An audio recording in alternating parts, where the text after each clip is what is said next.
Here begins the interview with the devil. I have uncovered the secret code by which I can pick up your thoughts. I have come to ask you some very plain questions. I demand that you give me direct and truthful answers. Are you ready for the interview, Mr. Devil? Yes, I am. But you must address me with more respect. During this interview, you will address me as Your Majesty. By what right do you demand such royal respect? You should know I control 98% of the people of your world. Do you not think that entitles me to rate as royalty? Have you proof of your claim? Yes, plenty of it. Of what does your proof consist? Of many things. If you want answers, you will address me as Your Majesty. Some things you will understand, some you will not. In order that you may get my viewpoint, I shall describe myself and correct the false notions people have of me and my place of abode. That is a fine idea, Your Majesty. Start by telling me where you live, then describe your physical appearance. My physical appearance? Why, my dear Mr. Earthbound, I have no physical body. I would be handicapped by such an encumbrance as those in which you earthbound creatures live. I consist of negative energy, and I live in the minds of people who fear me. I also occupy 1/2 of every atom of physical matter and every unit of mental and physical energy. Perhaps you will better understand my nature if I tell you I am the negative portion of the atom. Oh, I see what you are preparing to claim. You are laying the foundation to say that if it were not for you, there would be no world, no stars, no electrons, no atoms, no human beings, nothing. Is that correct? True. Absolutely true. Well, if you only occupy 1/2 of energy and matter, who occupies the other half? The other half is occupied by my opposition. Opposition? What do you mean? The opposition is what you earthbound call God. So you have the universe divided up with God. Is that your claim? Not my claim, but the actual fact. Before this interview is finished, you will understand why my claim is true. You will also understand why it has to be true, or there could be no world such as yours, no earthbound creatures such as you. I am no beast with a forked tongue and a spiked tail. But you do control the minds of 98 out of every 100 people. You said so yourself. Who causes all the misery in this 98% devil-controlled world if you do not? I have not said that I do not cause all the misery of the world. On the other hand, I boast of it. It is my business to represent the negative side of everything, including the thoughts of you earthbound people. How else could I control people? My opposition controls positive thought. I control negative thought. How do you gain control of the minds of people? Oh, that is easy. I merely move in and occupy the unused space of the human brain. I sow the seeds of negative thought in the minds of people so I can occupy and control the space. You must have many tricks and devices by which you gain and hold control of the human mind. To be sure, I employ tricks and devices to control human thought. My devices are clever ones, too. Go ahead and describe your clever tricks, Your Majesty. One of my cleverest devices for mind control is fear. I plant the seed of fear in the minds of people, and as these seeds germinate and grow, through use, I control the space they occupy. The 6 most effective fears are the fear of poverty, criticism, ill health, loss of love, old age, and death. Which of these 6 fears serves you most often, Your Majesty? The first and the last, poverty and death. At one time or another during life, I tighten my grip on all people through one or both of these. I plant these fears in the minds of people so deftly that they believe them to be their own creation. I accomplish this end by making people believe I am standing just beyond the entrance gate of the next life, waiting to claim them after death for eternal punishment.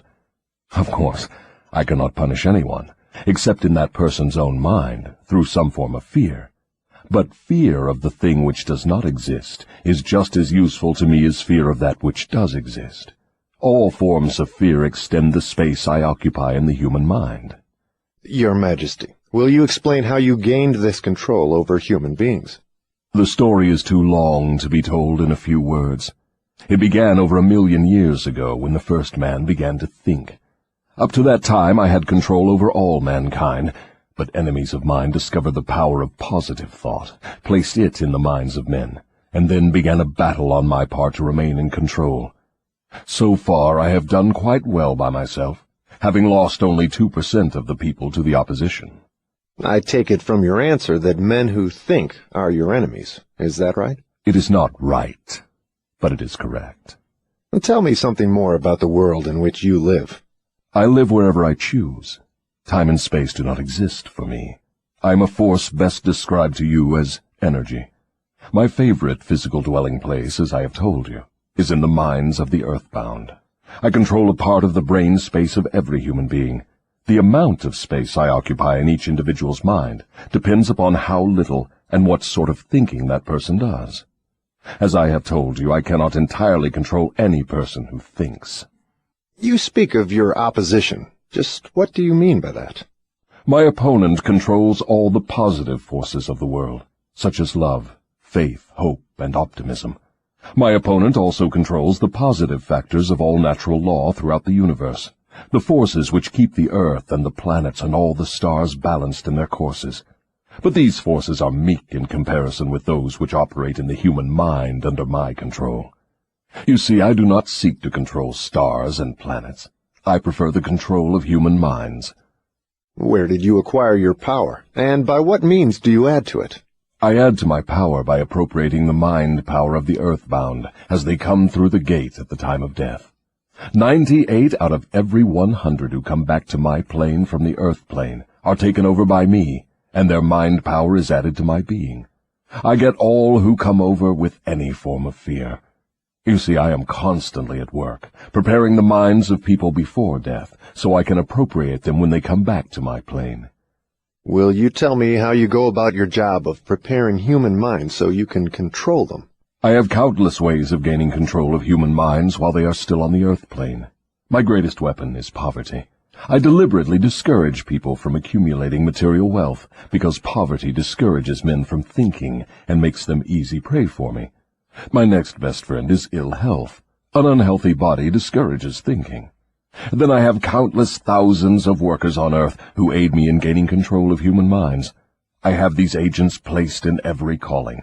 They represent every race and creed, every religion. Who are your greatest enemies on earth, Your Majesty? All who inspire people to think and act on their own initiative are my enemies. Such men as Socrates, Confucius, Voltaire, Emerson, Thomas Paine, and Abraham Lincoln. And you are not doing me any good either. Is it true that you use men who have great wealth? As I have already told you, poverty is always my friend because it discourages independence of thought and encourages fear in the minds of men. Some wealthy men serve my cause, while others do me great damage, depending on how the wealth is used. The great Rockefeller fortune, for example, is one of my worst enemies. That is interesting, Your Majesty. Will you tell me why you fear the Rockefeller fortune more than others? The Rockefeller money is being used to isolate and conquer diseases of the physical body in all parts of the world. Disease has always been one of my most effective weapons. The fear of ill health is second only to the fear of poverty. The Rockefeller money is uncovering new secrets of nature in 100 different directions, all of which are designed to help men take and keep possession of their own minds. It is encouraging new and better methods of feeding, clothing, and housing people. It is wiping out the slums in the large cities, the places where my favorite allies are found. It is financing campaigns for better government and helping to wipe out dishonesty in politics. It is helping to set higher standards in business practice and encouraging businessmen to conduct business by the golden rule, and that is not doing my cause any good. What about these boys and girls who are said to be on the road to hell? Are you in control of them? Well, I can answer that question only with yes and no. I have corrupted the minds of the young by teaching them to drink and smoke, but they have me baffled through their tendency to think for themselves. You say you have corrupted the minds of the young people with liquor and cigarettes. I can understand how liquor might destroy the power of independent thought, but do not see what cigarettes have to do with helping your cause. You may not know it, but cigarettes break down the power of persistence. They destroy the power of endurance. They destroy the ability to concentrate. They deaden and undermine the imaginative faculty, and help in other ways to keep people from using their minds most effectively. Do you know I have millions of people, young and old of both sexes, who smoke 2 packages of cigarettes a day? That means I have millions of people who are gradually destroying their power of resistance. One day I shall add to their habit of cigarette smoking other thought-destroying habits, until I shall have gained control of their minds. Habits come in pairs, triplets, and quadruplets. Any habit which weakens one's willpower invites a flock of its relatives to move in and take possession of the mind. The cigarette habit not only lowers the power of resistance and discourages persistence, but it invites looseness in other human relationships. I never thought that cigarettes were a tool of destruction, Your Majesty, but your explanation throws a different light on the subject. How many converts to the habit do you now claim? I am proud of my record. Millions are now victims, and the number is increasing daily. Soon I shall have most of the world indulging in the habit. In thousands of families I now have followers of the habit, including every member of the family. Very young boys and girls are beginning to take up the habit. They are learning how to smoke by observing their parents and older brothers and sisters. Which do you consider to be your greater tool for gaining control of human minds, cigarettes or liquor? Without hesitation, I would say cigarettes. Once I get a young person to join my 2-package-a-day club, I have no trouble in inducing that person to take on the habit of liquor, overindulgence of sex, and all other related habits which destroy independence of thought and action. Your Majesty, when I began this interview, I had you all wrong. I thought you were a fraud and a fake, but I see now that you are quite real and very powerful. Your apology is accepted, but you need not have bothered.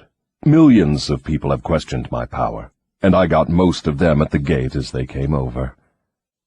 I ask no person to believe in me. I prefer that people fear me. I am no beggar. I take what I want by cleverness and force. Begging people to believe is the business of my opposition, not mine.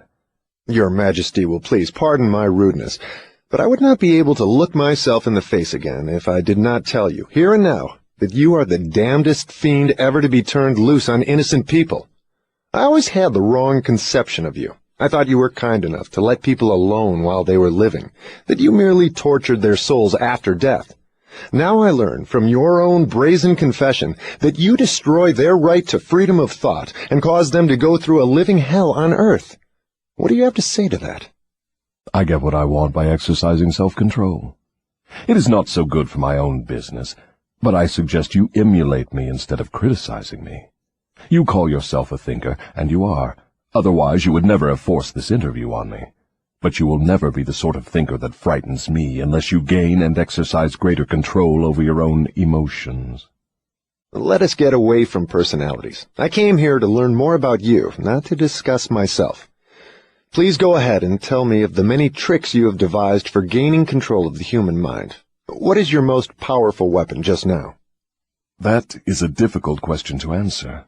I have so many devices for entering human minds and controlling them that it is difficult to say which are the most powerful. Right at the moment I am trying to bring about another world war. My friends here in Washington are helping me to involve America in the war. If I can start the world to killing on a wholesale basis, I shall be able to put into operation my favorite device for mind control. It is what you call mass fear. I used this device to bring about the other world war in 1914. I used it to bring about the economic depression in 1929. And if my opposition had not double-crossed me, I would now be in possession of every man, woman, and child in the world. You can see for yourself how near I came to world domination, the thing I have been struggling to attain for thousands of years. Yes, I see your point. Who wouldn't? You are a very ingenious manipulator of the minds of people. Is your devilish business carried on only through people of high position and great influence? Oh, no. I use the minds of people in all walks of life. As a matter of fact, I prefer the type of person who makes no pretense of thinking. I can manipulate that sort of person without difficulty. I could not control 98% of the people of the world if all people were skilled in thinking for themselves. I'm interested in the welfare of those people whom you claim to control. Therefore, I wish you to tell me all of the tricks by which you enter and control their minds. I want a complete confession from you, so begin with your cleverest trick. This is suicide you are forcing on me, but I am helpless. So settle down, and I will place in your hands the weapon by which millions of your fellow earthbound will defend themselves against me. Tell me first about your most clever trick, the one you use to ensnare the greatest number of people. If you force me to give away this secret, it will mean my loss of millions of people now living, and still greater numbers of millions as yet unborn. I beg of you, permit me to pass this one question unanswered. So His Majesty the Devil fears a mere humble earthbound creature? Is that right? It is not right, but it is true. You have no right to rob me of my most necessary tool of trade. For millions of years I have dominated earthbound creatures through fear and ignorance. Now you come along and would destroy my use of these weapons by forcing me to tell how I use them. Do you not realize that you will break my grip on every person who heeds this confession you are forcing from me? Have you no mercy? Have you no sense of humor? Have you no sportsmanship? Stop stalling and start confessing. Who are you to ask mercy of one whom you would destroy if you could? Who are you to talk of sportsmanship and a sense of humor?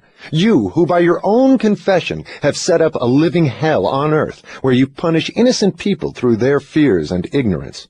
As for minding my own business, that is just what I'm doing when I force you to tell how you control people through their own minds.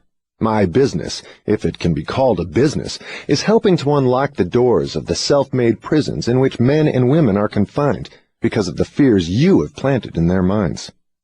My greatest weapon over human beings consists of two secret principles by which I gain control of their minds. I will speak first of the principle of habit, through which I silently enter the minds of people. By operating through this principle, I establish, I wish I could avoid using this word, the habit of drifting. When a person begins to drift on any subject, he is headed straight toward the gates of what you earthbound call hell.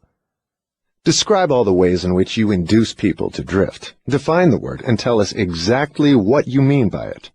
I can best define the word drift by saying that people who think for themselves never drift, while those who do little or no thinking for themselves are drifters. A drifter is one who permits himself to be influenced and controlled by circumstances outside of his own mind. He would rather let me occupy his mind and do his thinking than go to the trouble of thinking for himself. A drifter is one who accepts whatever life throws in his way without making a protest or putting up a fight. He doesn't know what he wants from life and spends all of his time getting just that. A drifter has lots of opinions, but they are not his own. Most of them are supplied by me. A drifter is one who is too lazy mentally to use his own brain. That is the reason I can take control of people's thinking and plant my own ideas in their minds. I think I understand what a drifter is.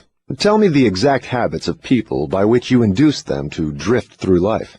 Start by telling me when and how you first gained control of a person's mind. My control over the mind of a human being is obtained while the person is young. Sometimes I lay the foundation for my control of a mind before the owner of it is born, by manipulating the minds of that person's parents. Sometimes I go further back than this and prepare people for my control through what you earthbound call physical heredity. You see, therefore, I have two approaches to the mind of a person. Yes. Go on, and describe these two doors by which you enter and control the minds of human beings. As I have stated, I help to bring people into your world with weak brains by giving to them before birth as many as possible of the weaknesses of their ancestors. You call this principle physical heredity. After people are born, I make use of what you earthbound call environment as a means of controlling them. This is where the principle of habit enters.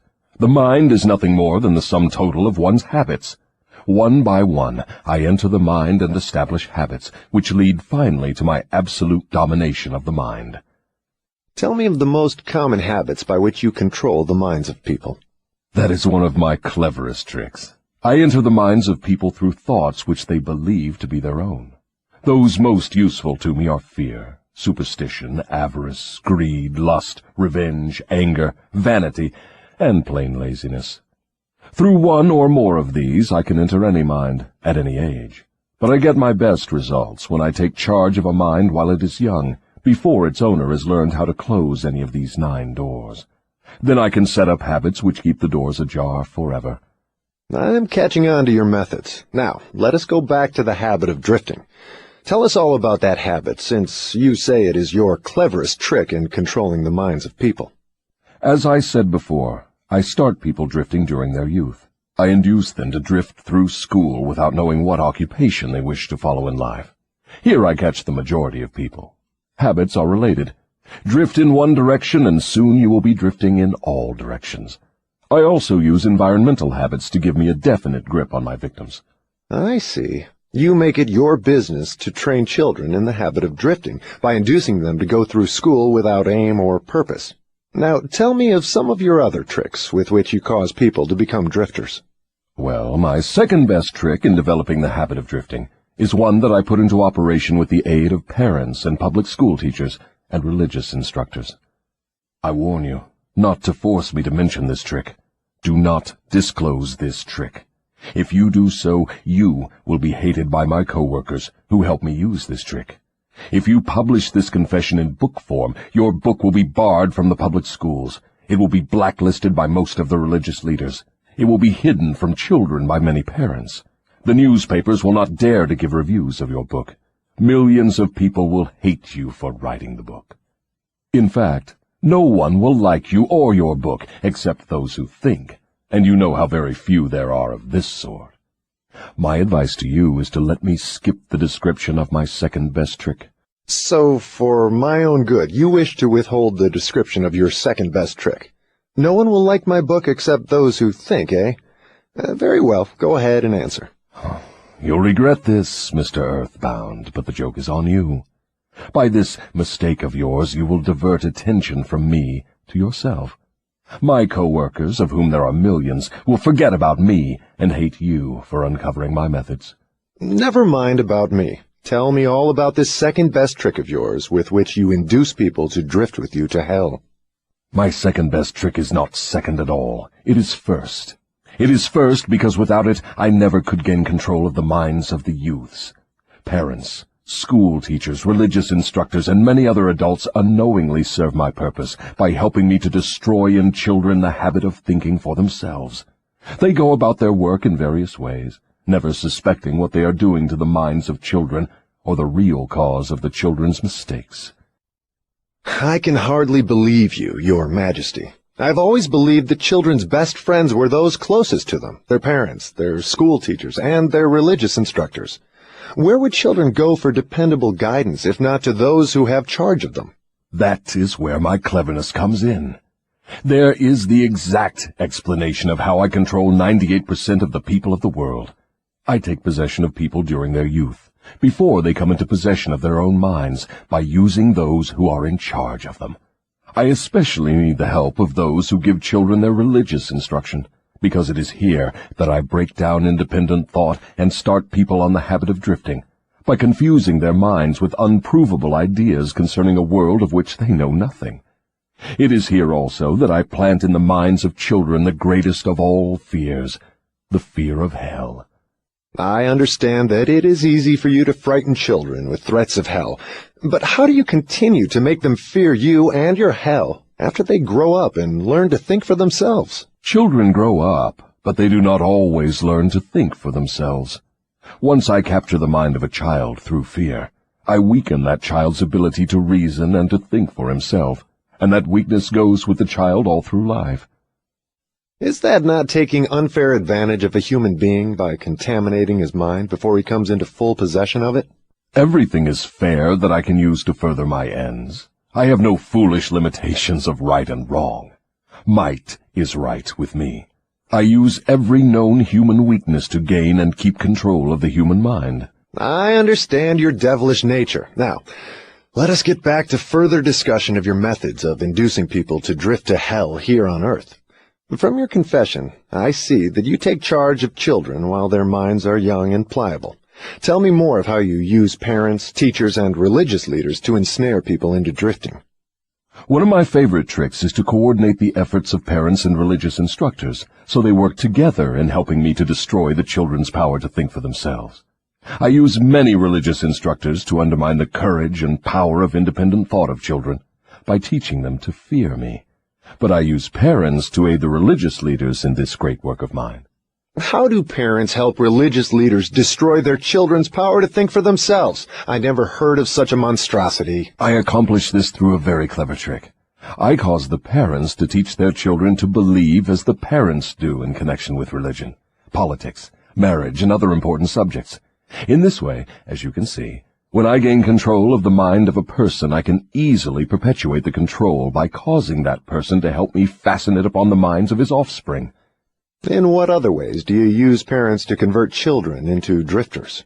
I cause children to become drifters by following the example of their parents, most of whom I have already taken over and bound eternally to my cause. In some parts of the world I gain mastery over children's minds and subdue their willpower in exactly the same way that men break and subdue animals of lower intelligence.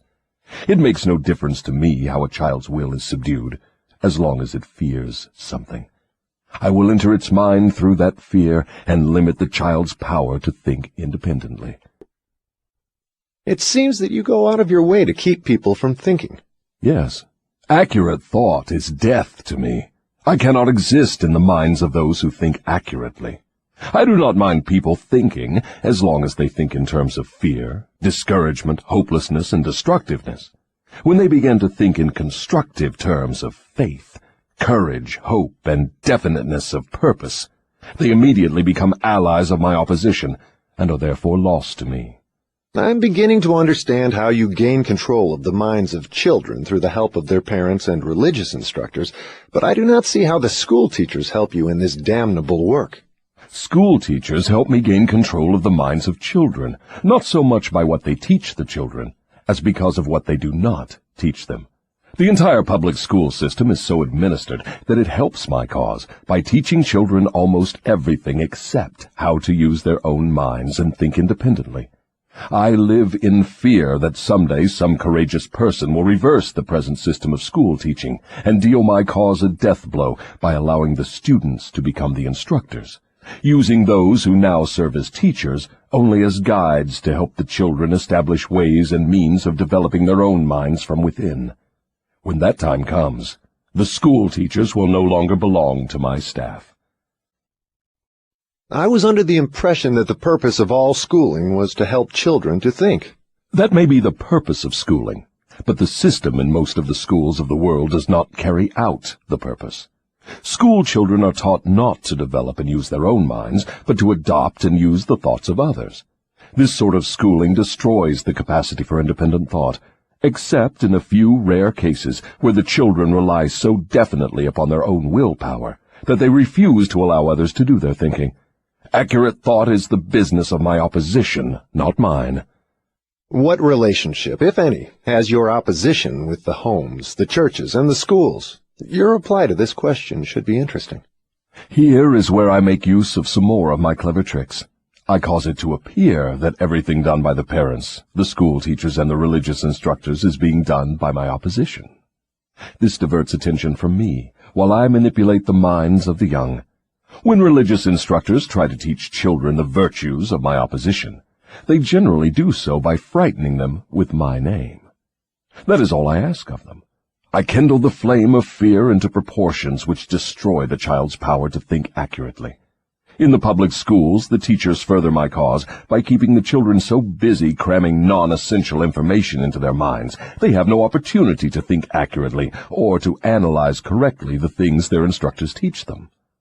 Do you claim for your cause all those who are bound by the habit of drifting? No. Drifting is only one of my tricks through which I take over the power of independent thought. Before a drifter becomes my permanent property, I must lead him on and ensnare him with another trick. I will tell you about this other trick after I finish describing my methods of converting people into drifters. Do you mean you have a method by which you can cause people to drift so far away from self-determination that they can never save themselves? Yes, a definite method, and it is so effective it never fails. Do I understand you to claim your method is so powerful your opposition cannot reclaim those whom you have permanently ensnared through drifting? I claim just that. Do you think I would control so many people if my opposition could prevent me? Nothing can stop me from controlling people except people themselves. Nothing can stop me except the power of accurate thought, People who think accurately do not drift on any subject. They recognize the power of their own minds. Moreover, they take over that power and yield it to no person or influence. Go ahead and tell me more of the methods by which you cause people to drift to hell with you. I cause people to drift on every subject through which I can control independent thought and action. Take the subject of health, for example. I cause most people to eat too much food, and the wrong sort of food. This leads to indigestion and destroys the power of accurate thought.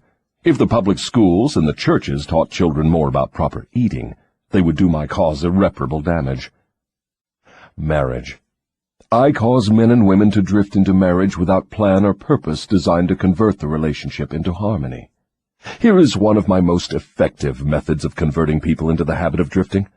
I cause married people to bicker and nag one another over money matters. I cause them to quarrel over the bringing up of their children. I engage them in unpleasant controversies over their intimate relationships and in disagreements over friends and social activities. I keep them so busy finding fault with one another that they never have time to do anything else long enough to break the habit of drifting. Occupation. I teach people to become drifters by causing them to drift out of school into the first job they can find, with no definite aim or purpose except to make a living. Through this trick, I keep millions of people in fear of poverty all their lives. Through this fear, I lead them slowly but surely onward until they reach the point beyond which no individual ever has broken the drifting habit. Savings. I cause people to spend freely and to save sparingly, or not at all, until I take complete control of them through their fear of poverty. Environment. I cause people to drift into inharmonious and unpleasant environments in the home, in their places of occupation, in their relationship with relatives and acquaintances, and to remain there until I claim them through the habit of drifting. Dominating thoughts. I cause people to drift into the habit of thinking negative thoughts. This leads to negative acts, and involves people in controversies and fills their minds with fears, thus paving the way for me to enter and control their minds. When I move in, I do so by appealing to people through negative thoughts, which they believe to be their own. I plant the seeds of negative thought in the minds of people through the pulpit, the newspapers, the moving pictures, the radio, and all other popular methods of appeal to the mind. I cause people to allow me to do their thinking for them, because they are too lazy and too indifferent to think for themselves. I conclude from what you say that drifting and procrastination are the same. Is that true? Yes, that is correct. Any habit which causes one to procrastinate, to put off reaching a definite decision, leads to the habit of drifting. Is man the only creature who drifts? Yes. All other creatures move in response to definite laws of nature.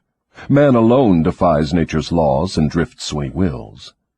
Everything outside the minds of men is controlled by my opposition, by laws so definite that drifting is impossible.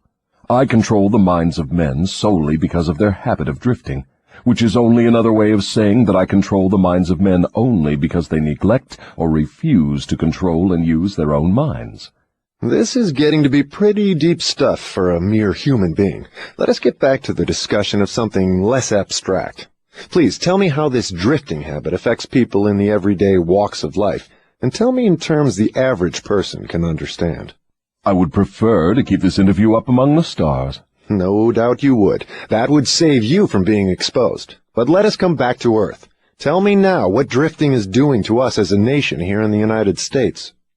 Frankly, I may as well tell you that I hate the United States as only the devil can hate. That is interesting. What is the cause of this hatred? The cause was born on July 4, 1776, when 56 men signed a document which destroyed my chances of controlling the nation. You know that document as the Declaration of Independence. Had it not been for the influence of that damnable document, I would now have a dictator running the country, and I would stop this right to free speech and independent thought that is threatening my rule on earth. Am I to understand from what you say that nations controlled by self-appointed dictators belong in your camp? There are no self-appointed dictators. I appoint them all. Moreover, I manipulate them and direct them in their work. Nations run by my dictators know what they want and take it by force. Look what I have done through Mussolini in Italy. Look what I am doing through Hitler in Germany. Look what I am doing through Stalin in Russia. My dictators run those nations for me because the people have been subdued through the habit of drifting. My dictators do no drifting. That is why they rule for me the millions of people under their control. What would happen if Mussolini, Stalin, and Hitler turned traitors and disavowed you and your rule? That will not happen because I have them too well bribed. I am paying each of them with the sop of his own vanity, by making him believe he is acting on his own account. That is another trick of mine. Let us come back to the United States and learn something of what you are doing to convert people into the habit of drifting. Right now I am paving the way for a dictatorship by sowing the seeds of fear and uncertainty in the minds of the people. Through whom are you carrying on your work? Mainly through the president. I am destroying his influence with the people by causing him to drift on the question of a working agreement between employers and their employees. If I can induce him to drift for another year, he will be so thoroughly discredited I can hand over the country to a dictator. If the president continues to drift, I will paralyze personal freedom in the United States, just as I destroyed it in Spain, Italy, Germany, and England. What you say leads me to the conclusion that drifting is a weakness which inevitably ends in failure, whether among individuals or nations. Is that your claim? Drifting is the most common cause of failure in every walk of life. I can control anyone whom I can induce to form the habit of drifting on any subject. The reason for this is twofold. First, the drifter is just so much putty in my hands, to be molded into whatever pattern I choose, because drifting destroys the power of individual initiative.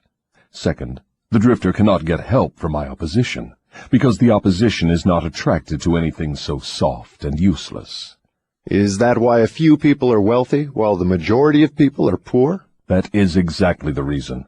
Poverty, like physical illness, is a contagious disease. You find it always among the drifters, never among those who know what they want and are determined to get just that. It may mean something to you when I call your attention to the fact that the non-drifters, whom I do not control, and those who possess most of the wealth of the world, happen to be the same people.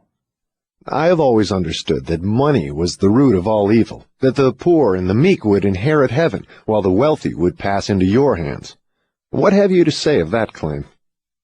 Men who know how to get the material things of life generally know how to keep out of the hands of the devil as well. The ability to acquire things is contagious. Drifters acquire nothing except that which no one else wants.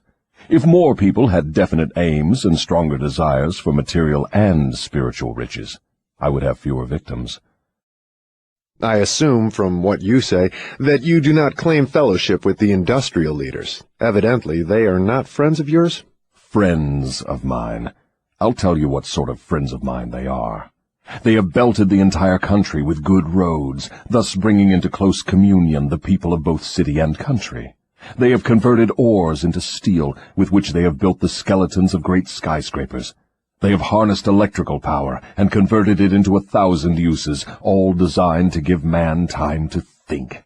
They have provided through the automobile personal transportation to the humblest citizen, thus giving to everyone the freedom of travel. They have provided every home with instantaneous news of what is happening in all parts of the world through the aid of the radio. They have reared libraries in every city, town, and hamlet, and have filled them with books, giving to all who read a complete outline of the most useful knowledge mankind has gathered from his experiences. They have given the humblest citizen the right to express his own opinion on any subject, at any time, anywhere, without fear of molestation. And they have seen to it that every citizen may help make his own laws, levy his own taxes, and manage his own country through the ballot. These are but some of the things the industrial leaders have done to give every citizen the privilege of becoming a non-drifter. Do you think these men have helped my cause? Who are some of the present-day non-drifters over whom you have no control? I have control over no non-drifter, present or past. I control the weak, not those who think for themselves. Go ahead and describe a typical drifter. Give your description point by point so I can recognize a drifter when I see him. The first thing you will notice about a drifter is his total lack of a major purpose in life. He will be conspicuous by his lack of self-confidence. He will never accomplish anything requiring thought and effort. He spends all he earns, and more, too, if he can get credit. He will be sick or ailing from some real or imaginary cause, and calling to high heaven if he suffers the least physical pain. He will have little or no imagination. He will lack enthusiasm and initiative to begin anything he is not forced to undertake, and he will plainly express his weakness by taking the line of least resistance whenever he can do so. He will be ill-tempered and lacking in control over his emotions. His personality will be without magnetism, and it will not attract other people. He will have opinions on everything but accurate knowledge of nothing. He may be jack of all trades, but good at none. He will neglect to cooperate with those around him, even those on whom he must depend for food and shelter.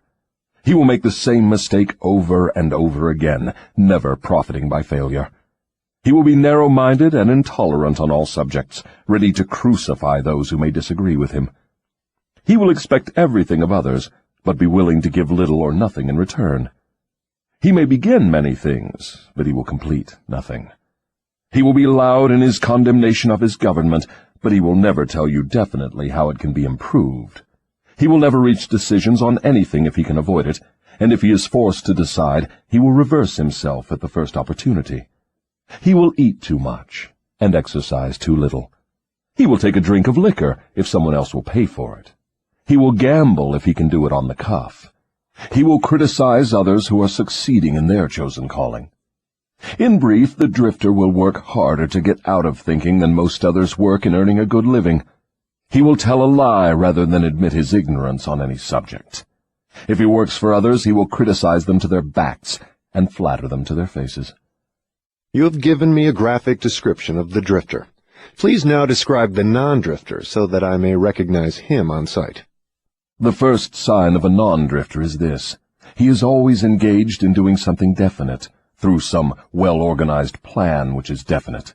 He has a major goal in life toward which he is always working, and many minor goals, all of which lead toward his central scheme.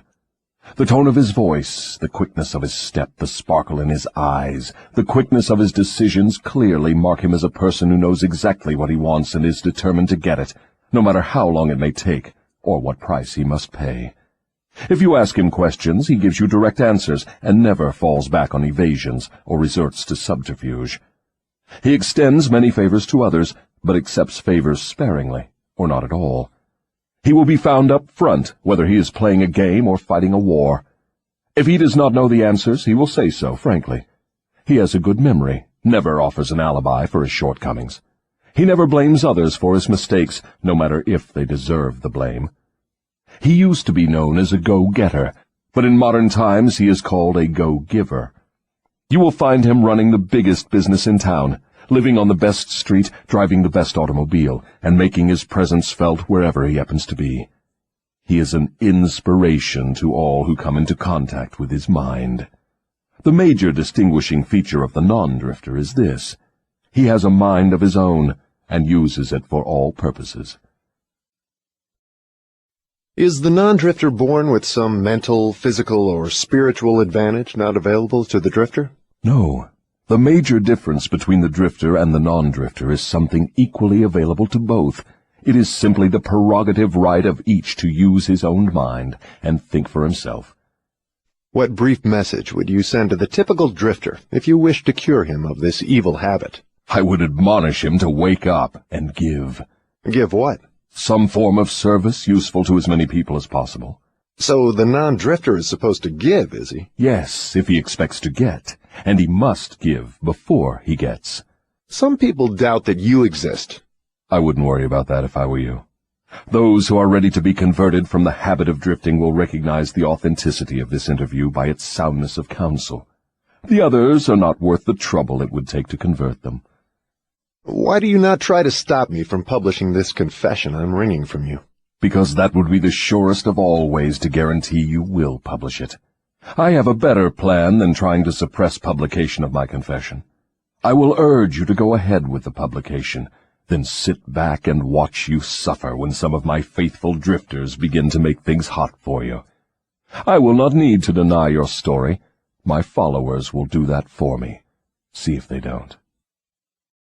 If this confession of yours stopped right here, Your statement would be sound, but fortunately for millions of your victims who will gain their release because of your confession, this interview will continue until you have supplied me with the weapon by which you will eventually be restrained from domination of people through their fears and superstitions. Remember, Your Majesty, your confession has just begun. After I wring from you a description of the methods by which you control people, I will force you also to give the formula by which your control can be broken at will. It is true I shall not remain here long enough to defeat you, but the published word I leave behind me will be deathless, because it will consist of truth. You fear the opposition of no individual, because you know it will be short, but you do fear truth. You fear truth and nothing else, for the reason it is slowly but definitely giving human beings freedom from all manner of fear. Without the weapon of fear, you would be helpless and entirely unable to control any human being. Is that true or false? I have no alternative but to admit that what you say is true. Now that we understand each other, let us go ahead with your confession. But before we continue, I may as well take time out to do a little boasting on my own account, now that you have had your fling at it. I will confine myself to one question, the answer to which will give me all the satisfaction I want. Is it not true that you control only the minds of those who have allowed the drifting habit to be fixed upon them? Yes, that is true.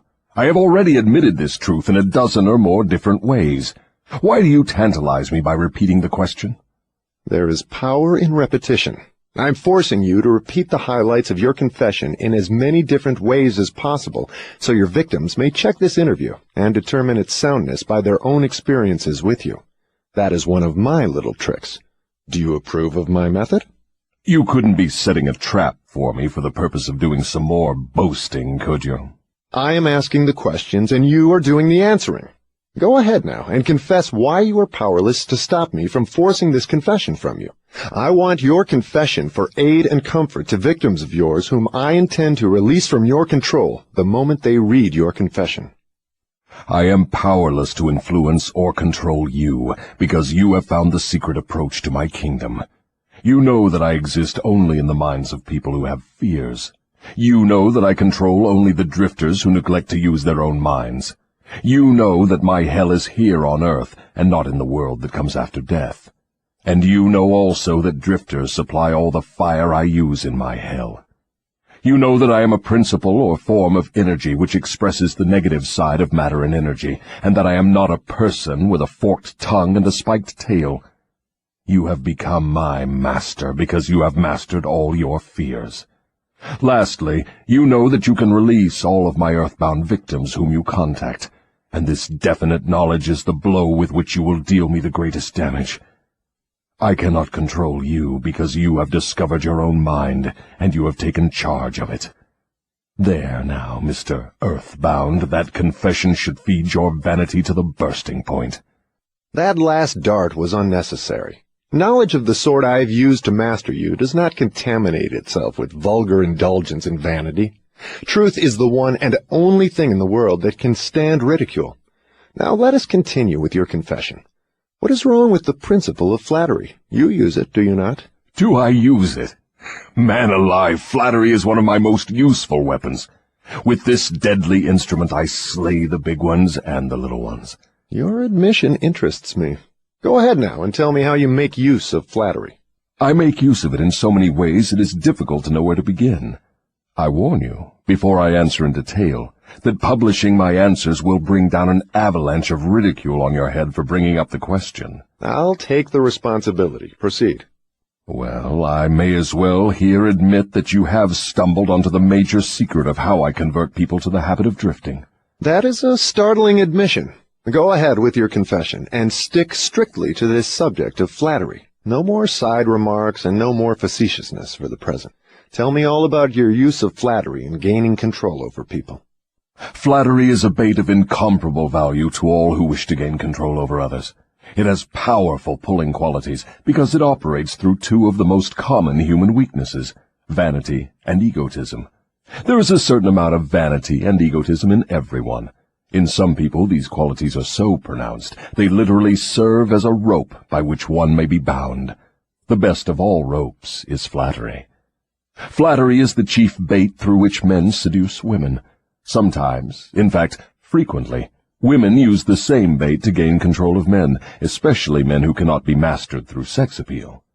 I teach its use to both men and women. Flattery is the chief bait with which my agents weave their way into the confidence of people from whom they procure information needed to carry on warfare. Wherever anyone stops to feed his vanity on flattery, I move in and begin to build another drifter. Non-drifters are not easily flattered. I inspire people to use flattery in every human relationship where its use is possible, because those who are influenced by it become easy victims of the drifting habit. Can you control anyone who is amenable to flattery? Very easily. As I have already told you, flattery is of major importance in alluring people into the habit of drifting. At what age are people most susceptible to flattery? Age has nothing to do with one's susceptibility to flattery. People respond to it in one way or another from the time they become conscious of their own existence until they die. Through what motive can women be most easily flattered? Their vanity. Tell a woman she is pretty or that she wears clothes well. What motive is most effective in harpooning men? Egotism, with a capital E. Tell a man he has a strong Herculean body or that he is a great business tycoon, and he will purr like a cat and smile like an opossum. After that, you know what happens. Are all men like that? Oh, no. 2 out of every 100 have their egotism so thoroughly under control that even an expert flatterer couldn't get under their skins with a double-edged butcher knife. How does a cunning woman apply her art of flattery in attracting men? Great heavens, man, do I have to draw a picture of her method for you? Have you no imagination? Oh, yes, I have imagination enough, Your Majesty. But I'm thinking of the poor dupes of the world who need to understand the exact technique with which they may be flattered into the habit of drifting. Go on and tell us how a woman can harpoon rich and presumably smart men. This is a devilish trick to play on women, but since you demand the information, I am helpless to withhold it.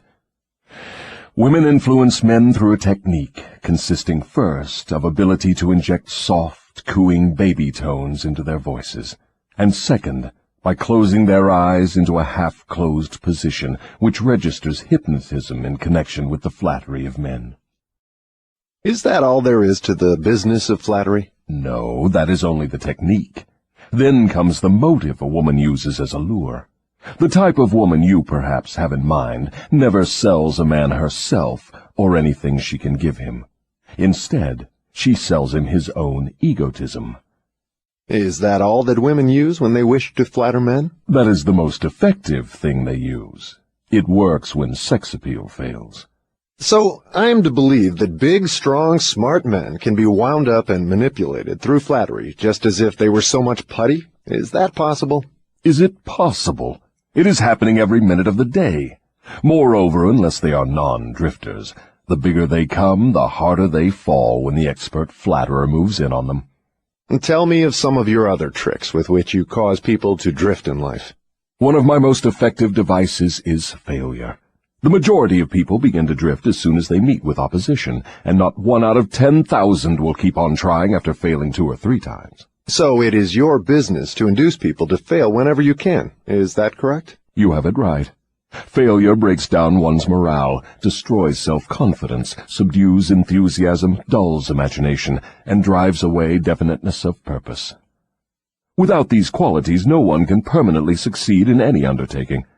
The world has produced thousands of inventors with ability superior to that of the late Thomas A. Edison, but these men have never been heard of, while the name of Edison will go marching on, because Edison converted failure into a stepping stone to achievement, while the others used it as an alibi for not producing results. Is the capacity to surmount failure without being discouraged one of Henry Ford's chief assets? Yes, and this same quality is the chief asset of every man who attains outstanding success in any calling. That statement covers lots of territory, Your Majesty. Do you not wish to modify it or tone it down a bit for the sake of accuracy? No modification is necessary, because the claim is none too broad. Search accurately into the lives of men and women who achieve enduring success, and you will find without exception that their success has been in exact proportion to the extent that they surmounted failure. The life of every successful person loudly acclaims that which every true philosopher knows. Every failure brings with it the seed of an equivalent success. But the seed will not germinate and grow under the influence of a drifter. It springs to life only when it is in the hands of one who recognizes that most failures are only temporary defeat, and who never, under any circumstances, accepts defeat as an excuse for drifting. If I understand you correctly, you claim there is virtue in failure. That does not seem reasonable. Why do you try to induce people to fail if there is virtue in failure? There is no inconsistency in my claims. The appearance of inconsistency is due to your lack of understanding. Failure is a virtue only when it does not lead one to quit trying and begin drifting. I induce as many people as I can to fail as often as possible, for the reason that not 1 out of 10,000 will keep on trying after failing 2 or 3 times. I am not concerned about the few who convert failures into stepping stones, because they belong to my opposition anyway. They are the non-drifters, and therefore they are beyond my reach. Your explanation clears up the matter. Now go ahead and tell me of some of your other tricks with which you allure people into drifting. One of my most effective tricks is known to you as propaganda. This is the instrument of greatest value to me in setting people to murdering one another under the guise of war. The cleverness of this trick consists mainly of the subtlety with which I use it. I mix propaganda with the news of the world. I have it taught in public and private schools. I see that it finds its way into the pulpit. I color moving pictures with it. I see that it enters every home where there is a radio. I inject it into billboard, newspaper, and radio advertising. I spread it in every place of business where people work. I use it to fill the divorce courts, and I make it serve to destroy business and industry. It is my chief instrument for starting runs on banks. My propagandists cover the world so thoroughly that I can start epidemics of disease, turn loose the dogs of war, or throw business into a panic at will. If you can do all that you claim with propaganda, it is little wonder that we have wars and business depressions. Give me a simple description of what you mean by the term propaganda. Just what is it, and how does it work? I wish to know particularly how you cause people to drift through the use of this devilish device. Propaganda is any device, plan, or method by which people can be influenced without knowing that they are being influenced, or the source of the influence. Propaganda is used in business for the purpose of discouraging competition. Employers use it to gain advantage over their employees. The employees retaliate by using it to gain advantage over their employers.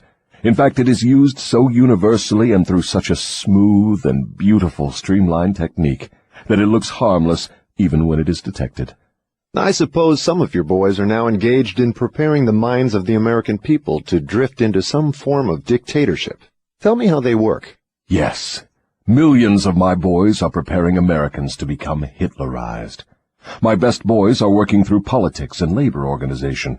We intend to take over the country with ballots instead of bullets. Americans are so sensitive they would never stand the shock of seeing their form of government changed with the aid of machine guns and tank cars. So our propaganda boys are serving them a diet they will swallow by stirring up strife between employers and employees and turning the government against business and industry. When propaganda has done its work thoroughly, one of my boys will move in as dictator, and the 9 old men on your Supreme Court with their silly notions of the Constitution will move out. Everyone will be given a job or fed from the government treasury. When men's bellies are filled, they drift freely with one who does the filling. Hungry men get out from under control. I have often wondered who invented the clever trick which you call propaganda.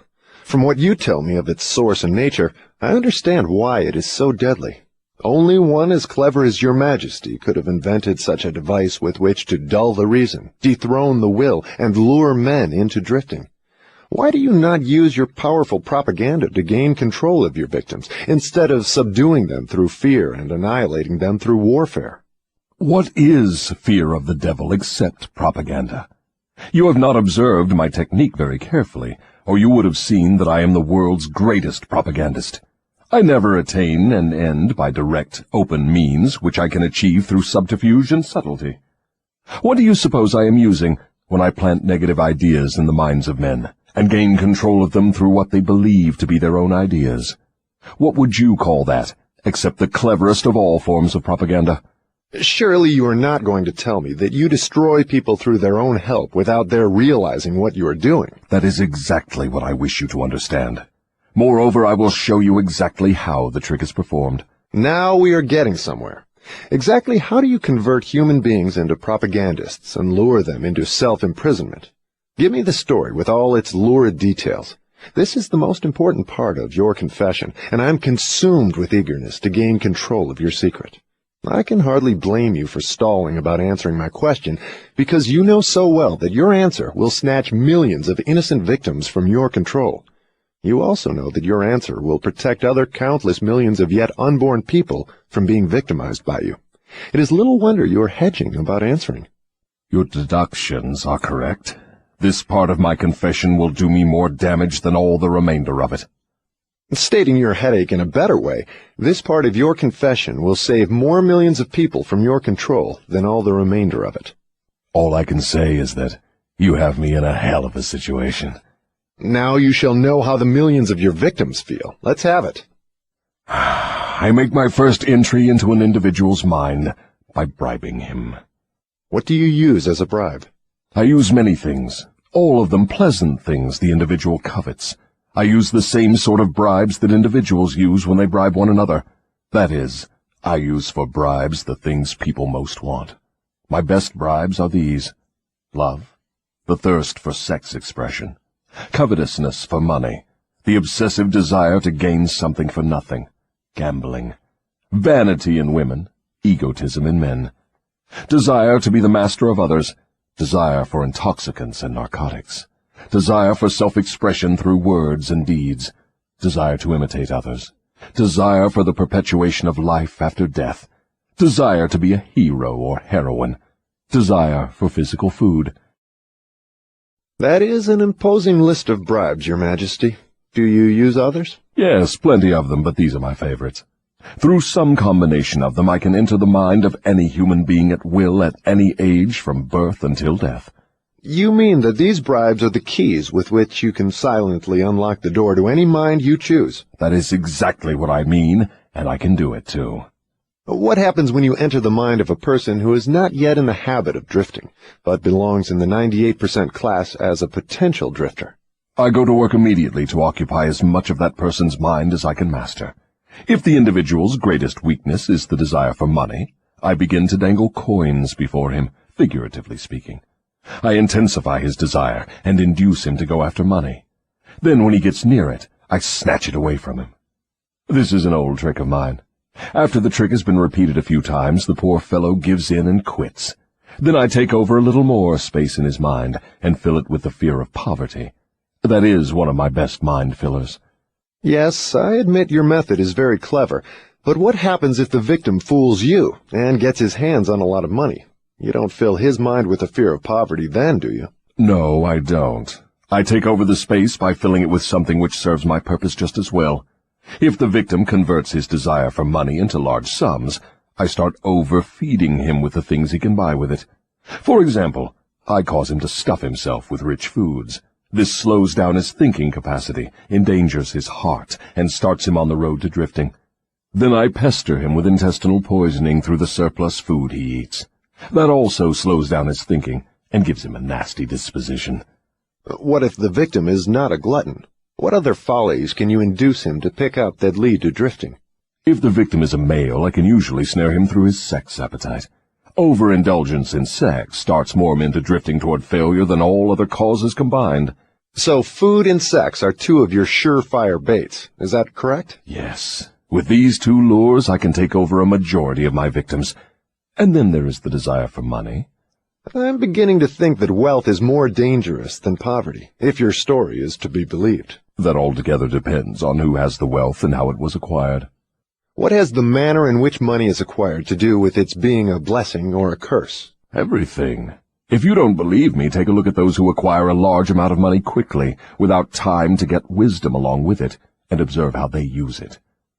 Why do you suppose rich men's sons seldom equal the achievements of their fathers? I'll tell you why. It is because they have been deprived of the self-discipline which comes from being forced to work. Look into the records of moving picture stars or athletes who suddenly find themselves in possession of big money and hero worship and praise from the public. Observe how quickly I move in and take them over in many cases, mainly through sex, gambling, food, and liquor. With these, I catch and control the biggest and the best of people as soon as they get their hands on big money. What about those who acquire money slowly, by rendering some form of useful service? Are they easily snared too? Oh, I get them all right, but I generally have to change my bait. Some of them want one thing and others want something else. Where my purpose is best served, I see to it that they get what they want most, but I manage to wrap in the package something they don't want. The thing I give them is the definite thing that makes them drifters. Do you see how I work? And very clever work it is. You lure people on through their natural desires, but you slip your deadly poison into the object of those desires wherever you can. Now you are catching on. You see, I play both ends against the middle, so to speak. From all you say, I infer that you cannot induce a non-drifter to help you gain control of his mind by baiting him with your bribes. Is that correct? That is exactly correct. I can, and I do, interest non-drifters in my bribes, because I use for the purpose of bribery the things all people naturally desire. But the non-drifter resembles a fish that steals the bait from your hook, but refuses to take the hook. The non-drifter takes from life whatever he wants, but he takes it on his own terms. The drifter takes whatever he can get, but he takes what he gets on my terms. Stating the matter in another way, the non-drifter borrows money from a legitimate banker if he wants it, and pays a legitimate rate of interest. The drifter goes to the pawn shop, hawks his watch, and pays a suicidal rate of interest for his loan. So I draw from your claims the conclusion that your hand is mixed up somehow in all of people's troubles and miseries, even though your presence may not be visible. My unwilling workers are often my best workers. You see, my unwilling workers are those whom I cannot control with some combination of bribes, people whom I have to master by fear or through some form of misfortune. They do not wish to serve me, but they cannot avoid it, because they are eternally bound to me by the habit of drifting. Now I am beginning to better understand your technique. You bribe your victims through their natural desires and lead them astray while you induce them to become drifters if they respond to your lure. If they refuse to respond, you plant the seed of fear in their minds, or trap them through some form of misfortune, and hog-tie them while they are down. Is that your method? That is exactly the way I work. Clever, don't you think? Which do you prefer to serve as your propagandists, the young or the old? The young, of course. They can be influenced by most bribes more easily than people of mature judgment. Moreover, they have longer to remain in my service.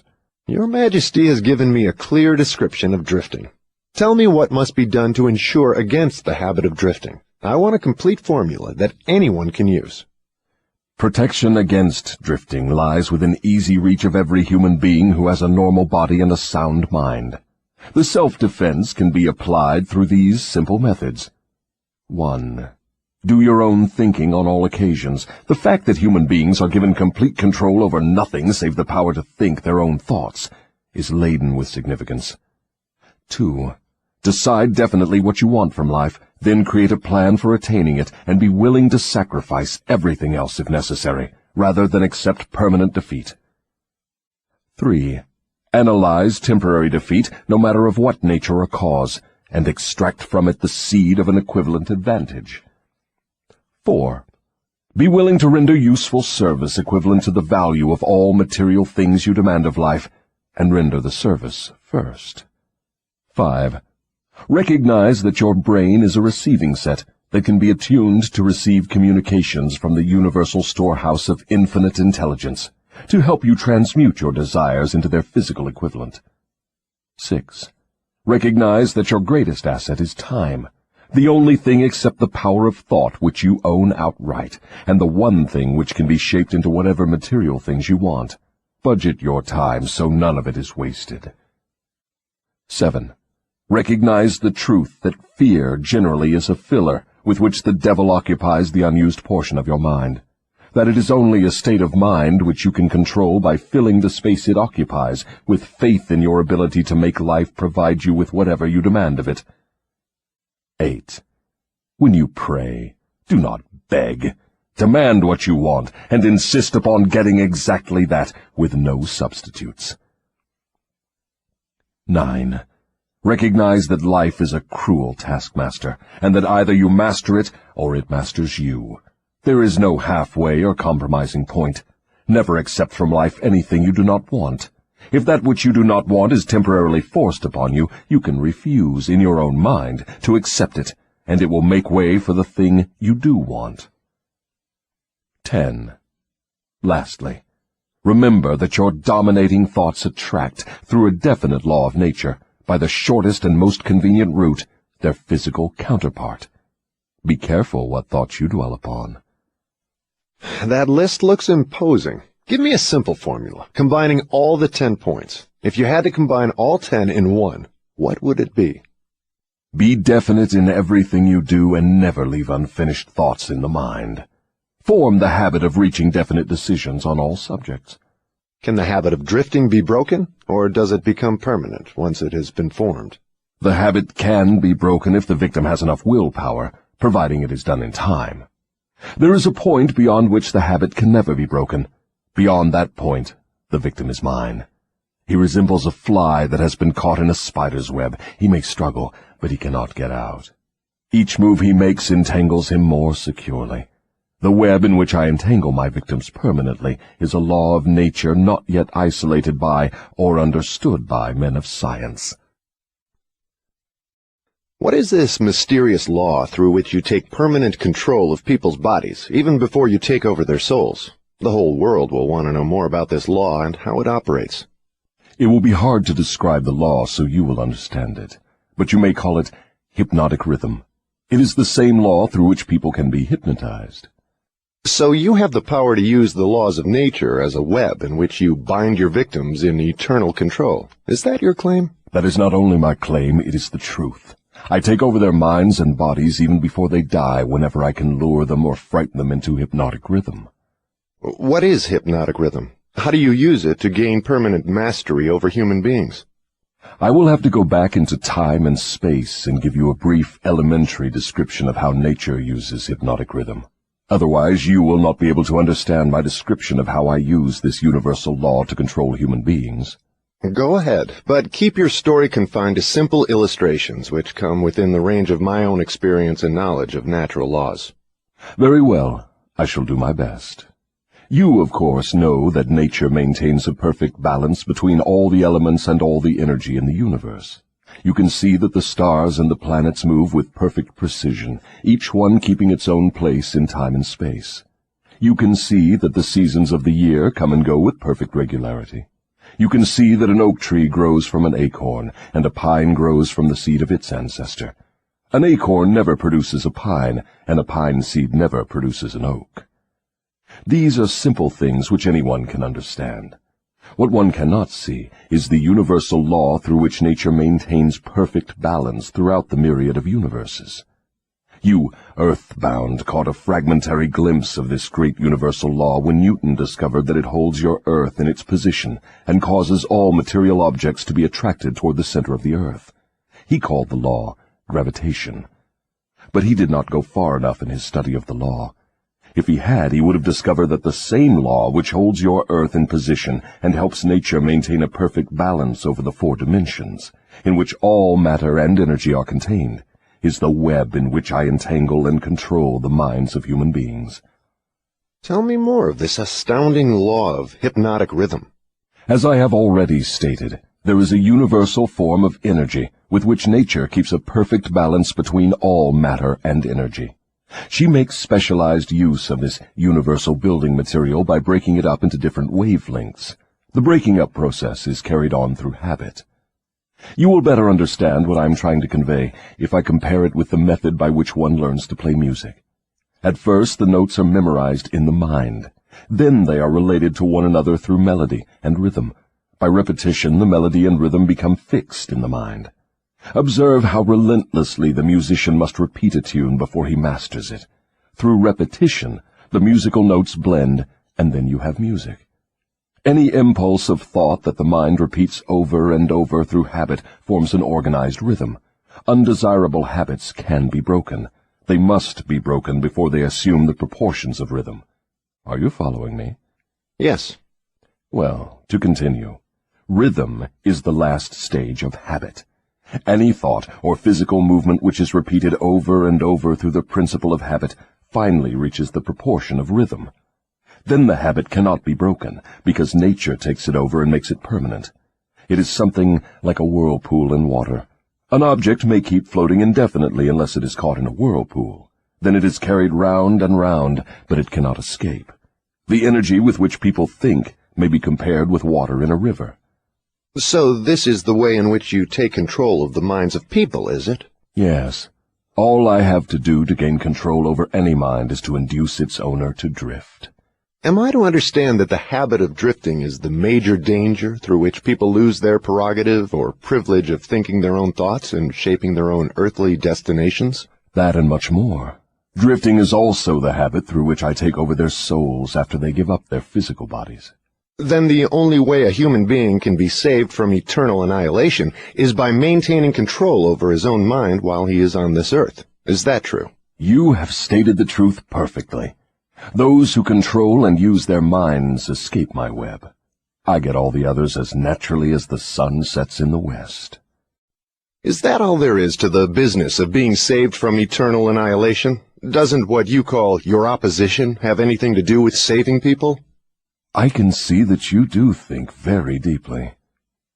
My opposition, the power you earthbound call God, has everything to do with the salvation of people from eternal annihilation, and for that reason it is my opposition who provides every human being with the privilege of using his own mind.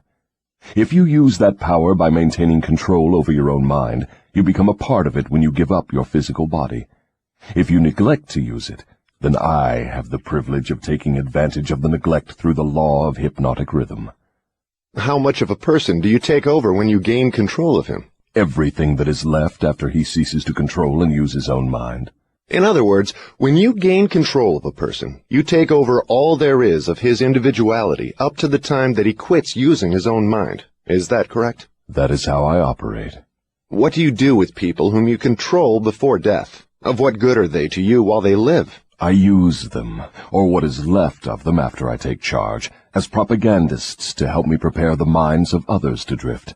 You not only fool people into destroying their power to control their own minds, but you use them to help you trap others? Yes, I let no opportunity get away from me. Let us come back to the subject of hypnotic rhythm. Tell me more of how this law works. Show me how you use individuals to help you gain control over others. I want to know something of the most effective way you use hypnotic rhythm. Oh, that is easy. The thing I like best is to fill the minds of people with fear. Once I fill one's mind with fear, I have little trouble causing him to drift until I have entangled him in the web of hypnotic rhythm. What human fear best serves your purpose? The fear of death. Why is the fear of death your favorite weapon? Because no one knows, and by the very nature of the laws of the universe, no one can prove definitely what happens after death. This uncertainty frightens people out of their wits. People who give over their minds to fear, any sort of fear, neglect to use their minds and begin to drift. Eventually they drift into the whirlpool of hypnotic rhythm, from which they may never escape. Then you do not mind what religious leaders think or say of you when they speak of death? Not as long as they say something. If the churches should stop talking about me, my cause would receive a severe setback. Every attack made against me fixes the fear of me in the minds of all who are influenced by it. You see, opposition is the thing that keeps some people from drifting, providing they do not yield to it. Since you claim the churches help instead of hindering your cause, tell me what would give you cause to worry. My only worry is that someday a real thinker may appear on earth. What would happen if a thinker did appear? You ask me what would happen. I'll tell you what would happen. People would learn the greatest of all truths, that the time they spend in fearing something would, if reversed, give them all they want in the material world and save them from me after death. Isn't that worth thinking about? What is keeping such a thinker from appearing in the world? Fear of criticism.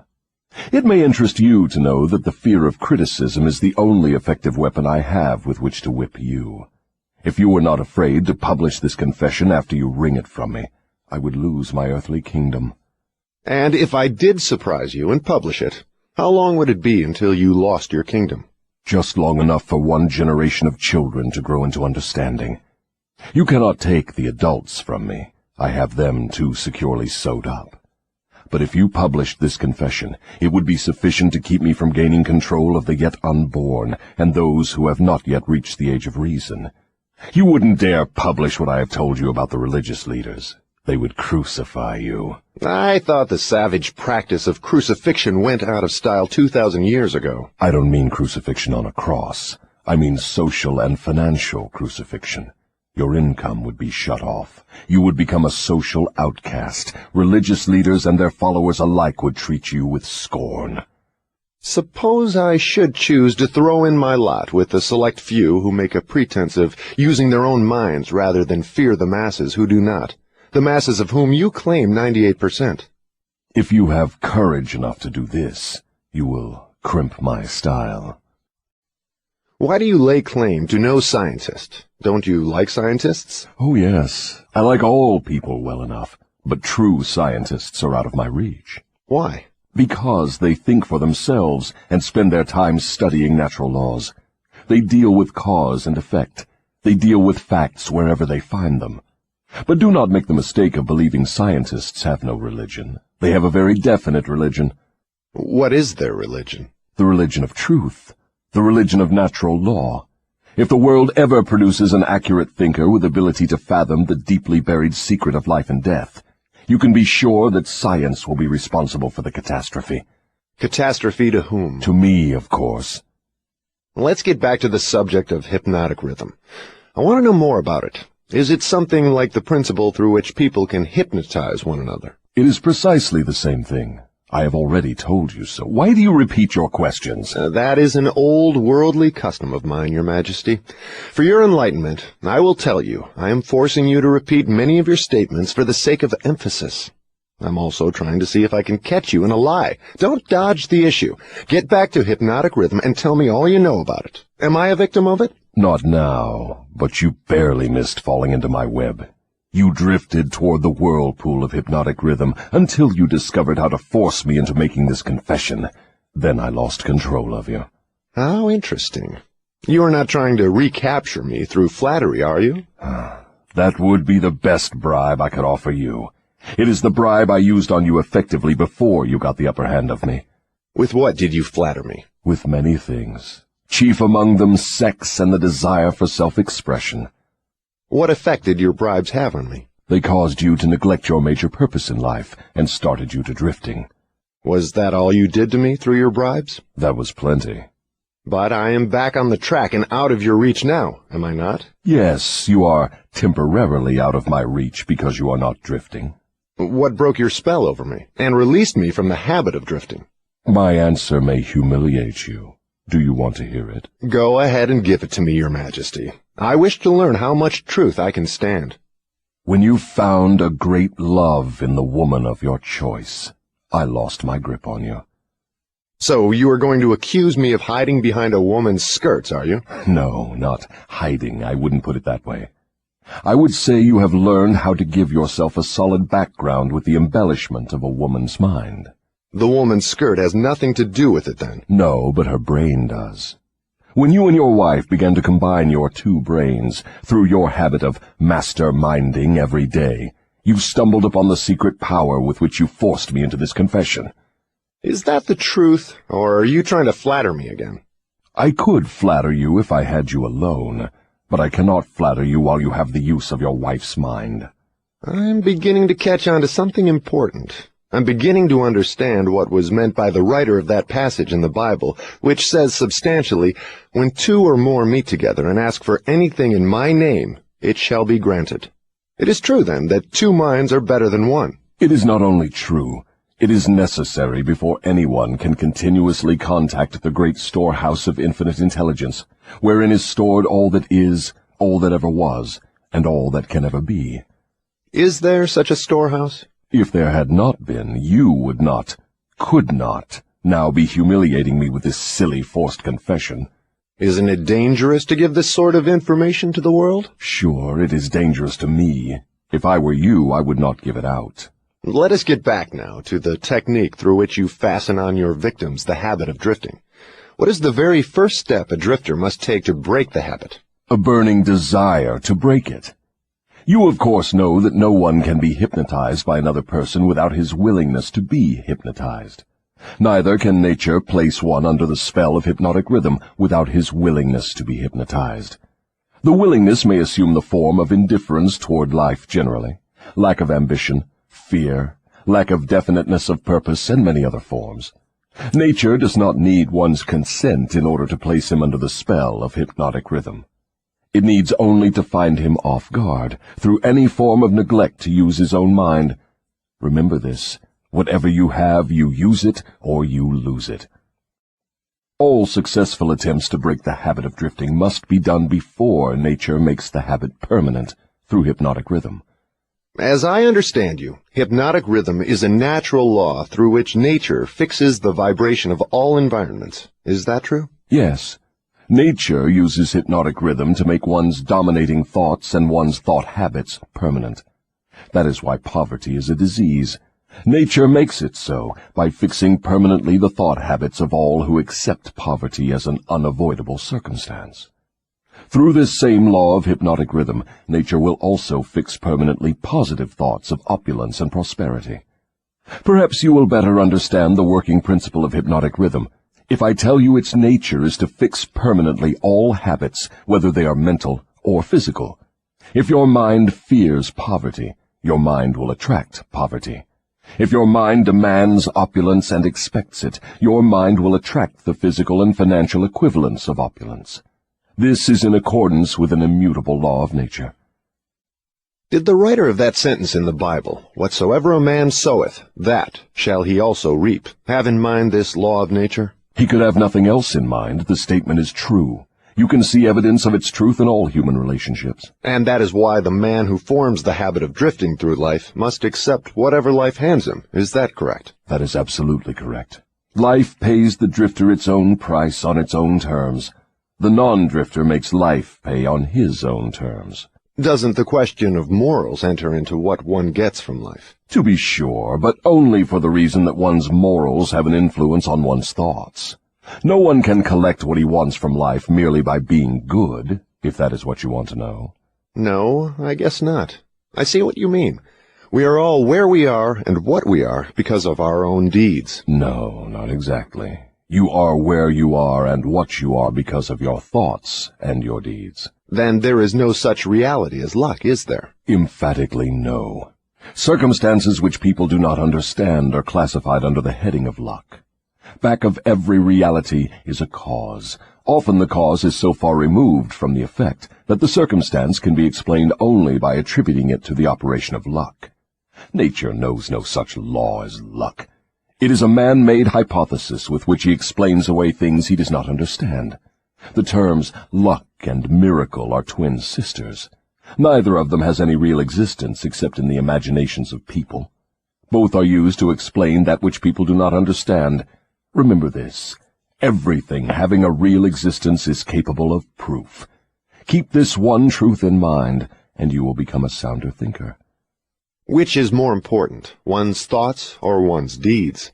All deeds follow thoughts. There can be no deeds without their having first been patterned in thought. Moreover, all thoughts have a tendency to clothe themselves in their physical counterpart. One's dominating thoughts, that is, the thoughts one mixes with the emotions, desire, hope, faith, fear, hate, greed, enthusiasm, not only have a tendency to clothe themselves in their physical equivalent, but they are bound to do so. That reminds me to ask you to tell me more about yourself. Where, in addition to the minds of people, do you dwell and operate? I operate wherever there is something I can control and appropriate. I have already told you I am the negative portion of the electron of matter. I am the explosion in lightning. I am the pain in disease and physical suffering. I am the unseen general in warfare. I am the unknown commissioner of poverty and famine. I am the executioner extraordinary at death. I am the inspirer of lust after the flesh. I am the creator of jealousy and envy and greed. I am the instigator of fear. I am the genius who converts the achievements of men of science into instruments of death. I am the destroyer of harmony in all manner of human relationships. I am the antithesis of justice. I am the driving force in all immorality. I am the stalemate of all good. I am anxiety, suspense, superstition, and insanity. I am the destroyer of hope and faith. I am the inspirer of destructive gossip and scandal. I am the discourager of free and independent thought. In brief, I am the creator of all forms of human misery, the instigator of discouragement and disappointment. And you do not call that cold and cruel? I call that definite and dependable. The world depression broke up the habits of men everywhere and redistributed the sources of opportunity in all walks of life on an unprecedented scale. The drifter's pet alibi, with which he tries to explain away his undesirable position, is his cry that the world has run dry of opportunities. Non-drifters do not wait for opportunity to be placed in their way. They create opportunity to fit their desires and demands of life. Are non-drifters smart enough to avoid the influence of hypnotic rhythm? No one is smart enough to dodge the influence of hypnotic rhythm. One could just as easily avoid the influence of the law of gravity. The law of hypnotic rhythm fixes permanently the dominating thoughts of men, whether they be drifters or non-drifters. There is no reason why a non-drifter would want to avoid the influence of hypnotic rhythm, because that law is favorable to him. It helps him convert his dominating aims, plans, and purposes into their physical replicas. It fixes his habits of thought and makes them permanent. Only the drifter would wish to dodge the influence of hypnotic rhythm. For the better portion of my adult life, I've been a drifter. How did I manage to escape being swept into the whirlpool of hypnotic rhythm? You haven't escaped. The major portion of your dominating thoughts and desires since you reached adulthood has been a well-defined, definite desire to understand all the potentialities of the mind. You may have drifted on thoughts of lesser importance, but you did not drift in connection with this desire. Because you did not drift, you are now recording a document which gives you exactly what your dominating thoughts demanded of life. Why doesn't your opposition use hypnotic rhythm to make permanent one's higher thoughts and nobler deeds? Why does your opposition permit you to use this stupendous force as a means of entangling people in a web of evil, spun by their own thoughts and deeds? Why does your opposition not outwit you by binding people with thoughts which build and lift them above your influence? The law of hypnotic rhythm is available to all who will use it. I make use of it more effectively than does my opposition, because I offer people more attractive bribes to think my sort of thoughts and indulge in my sort of deeds. In other words, you control people by making negative thinking and destructive deeds pleasing to them. Is that correct? That is the idea exactly. I've often wondered why your opposition, what we earthbound call God, does not annihilate you. Can you tell me why? Because the power is as much mine as his. It is as available to me as to him. That is what I have been trying to get over to you. The highest power in the universe can be used for constructive purposes, through what you call God, or it can be used for negative purposes, through what you call the devil. And something more important still, it can be used by any human being just as effectively as by God or the devil. You make a far-reaching claim. Can you prove your claim? Yes, but it would be better if you proved it for yourself. The devil's word is not worth much among your earthbound sinners. Neither is God's word. You fear the devil and refuse to trust your God. Therefore, you have but one source available through which you may appropriate the benefits of universal power, and that is by trusting and using your own power of thought. This is the direct road to the universal storehouse of infinite intelligence. There is no other road available to any human being. Why have we earthbound not found the road to infinite intelligence sooner? Because I have intercepted you and led you off the path by planting in your minds thoughts which destroy your power to use your minds constructively. I have made it attractive to you to use the power of infinite intelligence to attain negative ends, through greed, avarice, lust, envy, and hatred.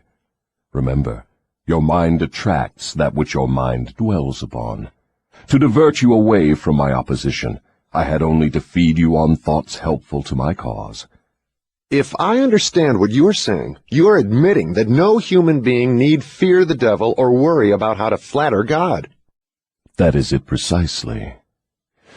This admission may put a crimp in my style, but I have the satisfaction of knowing it may also slow down my opposition by sending people direct to the source of all power. In other words, if you cannot control people through negative bribes or fear, then you wish to kick over the entire apple cart and show people how to go around God. Are you by any chance in politics, too? Your technique seems frightfully familiar. Am I in politics? If I am not in politics, who do you believe starts depressions and forces people into wars? Surely you would not lay this at the door of my opposition. As I have already told you, I have allies in all walks of life to help me in connection with all human relationships. Why don't you take over the churches and use them outright in your cause? Do you think I am a fool? Who would keep alive the fear of the devil if I subdued the churches? Who would serve as a decoy to attract the attention of people while I manipulate their minds if I did not have some agency through which to sow the seeds of fear and doubt? The cleverest thing I do is to use the allies of my opposition to keep the fear of hell burning in the minds of people. As long as people fear something, no matter what, I will keep a grip on them. I'm beginning to see your scheme. You use the churches to plant the seed of fear and uncertainty and indefiniteness in the minds of people. These negative states of mind cause people to form the habit of drifting. This habit crystallizes into permanency through the law of hypnotic rhythm. Then the victim is helpless to help himself. Is that right? Hypnotic rhythm, then, is something to be watched and respected. A better way of stating the truth is that hypnotic rhythm is something to be studied, understood, and voluntarily applied to attain definite desired ends. If the force of hypnotic rhythm is not voluntarily applied to attain definite ends, may it be a great danger? Yes, and for the reason that it operates automatically. If it is not consciously applied to attain a desired end, it can, and it will, operate to attain undesired ends. Take the simple illustration of climate, for example. Anyone can see and understand that nature forces every living thing and every element of matter to adjust itself to her climates. In the tropics, she creates trees which bear fruit and reproduce themselves. She forces the trees to adjust themselves to her scorching sun. She forces them to put out leaves suitable for protection against the rays of the sun. These same trees could not survive if removed to the Arctic regions, where nature has established an entirely different climate. In the colder climate, she creates trees which are adjusted to survive and to reproduce themselves, but they could not survive if transplanted in the tropical regions. In the same manner, nature clothes her animals, giving to those in each different climate a covering suited to their comfort and survival in that climate. In a similar manner, nature forces upon the minds of men the influences of their environment, which are stronger than the individual's own thoughts. Children are forced to take on the nature of all influences of those around them, unless their own thoughts are stronger than the influences. Nature sets up a definite rhythm for every environment, and everything within the range of that rhythm is forced to conform to it. Man alone has the power to establish his own rhythm of thought, providing he exercises this privilege before hypnotic rhythm has forced upon him the influences of his environment. Every home, every place of business, every town and village, and every street and community center has its own definite, discernible rhythm. If you wish to know what a difference there is in the rhythms of streets, take a walk up Fifth Avenue in New York, and then down a street in the slums. All forms of rhythm become permanent with time. Does each individual have his own rhythm of thought? Yes, that is precisely the major difference between individuals. The person who thinks in terms of power, success, opulence, sets up a rhythm which attracts these desirable possessions. The person who thinks in terms of misery, failure, defeat, discouragement, and poverty attracts these undesirable influences. This explains why both success and failure are the result of habit. Habit establishes one's rhythm of thought, and that rhythm attracts the object of one's dominating thoughts. Hypnotic rhythm is something resembling a magnet which attracts things for which it has a magnetic affinity. Is that correct? Yes, that is correct. That is why the poverty-stricken herd themselves into the same communities. It explains that old saying, misery loves company. It also explains why people who begin to succeed in any undertaking find that success multiplies with less effort as time goes on. All successful people use hypnotic rhythm, either consciously or unconsciously, by expecting and demanding success. The demand becomes a habit, hypnotic rhythm takes over the habit, and the law of harmonious attraction translates it into its physical equivalent. In other words, if I know what I want from life, demand it, and back my demand by a willingness to pay life's price for what I want, and refuse to accept any substitutes, the law of hypnotic rhythm takes over my desire and helps, by natural and logical means, to transmute it into its physical counterpart. Is that true? That describes the way the law works. Science has established irrefutable evidence that people are what they are because of heredity and environment. They bring over with them at birth a combination of all the physical qualities of all their numberless ancestors. After they arrive here, they reach the age of self-consciousness, and from there on, they shape their own personalities and more or less fix their own earthly destinations as the result of the environmental influences to which they are subjected, especially the influences which control them during early childhood. These two facts have been so well established, there's no room for any intelligent person to question them. How can hypnotic rhythm change the nature of a physical body, which is a combination of thousands of ancestors who have lived and died before one is born? How can hypnotic rhythm change the influence of one's environment? People who are born in poverty and ignorance have a strong tendency to remain poverty-stricken and ignorant all through life. What, if anything, can hypnotic rhythm do about this? Hypnotic rhythm cannot change the nature of the physical body one inherits at birth. But it can, and it does, modify change, control, and make permanent one's environmental influences. If I understand what you mean, a human being is forced by nature to take on and become a part of the environment he chooses, or the environment that may be forced upon him? That is correct.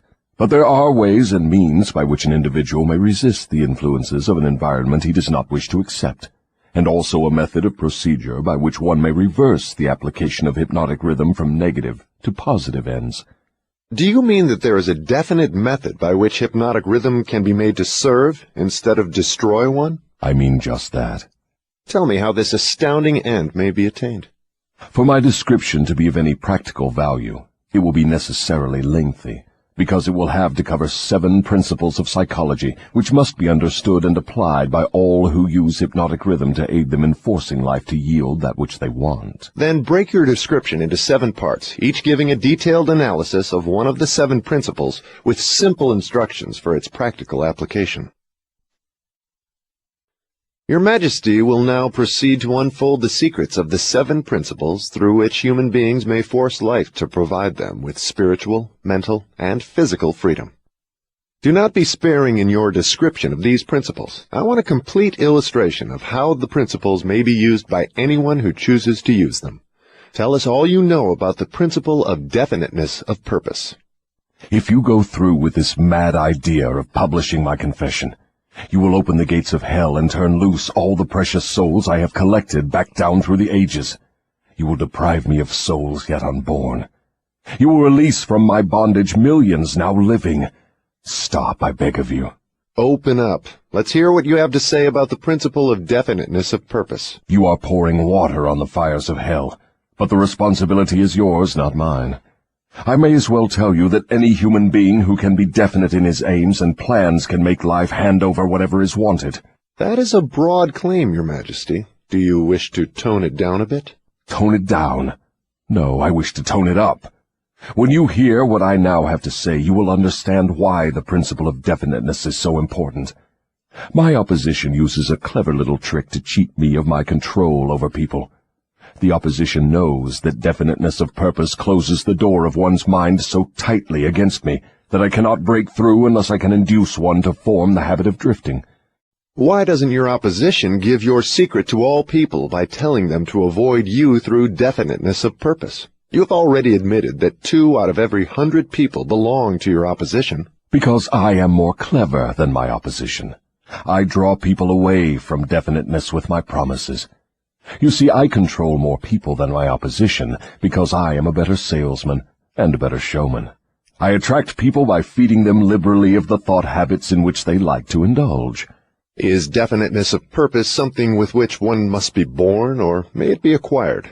Everyone, as I have told you before, is born with the privilege of being definite, but 98 out of every 100 people lose this privilege by sleeping on it. The privilege of definiteness can be maintained only by adopting it as a policy by which one is guided in all the affairs of life. Oh, I see. One takes advantage of the principle of definiteness, just as one may build a strong physical body, through constant, systematic use. Is that it? You have stated the truth clearly and accurately. Now I think we are getting somewhere, Your Majesty. We have at long last found the starting point from which all who become self-determining in life must take off.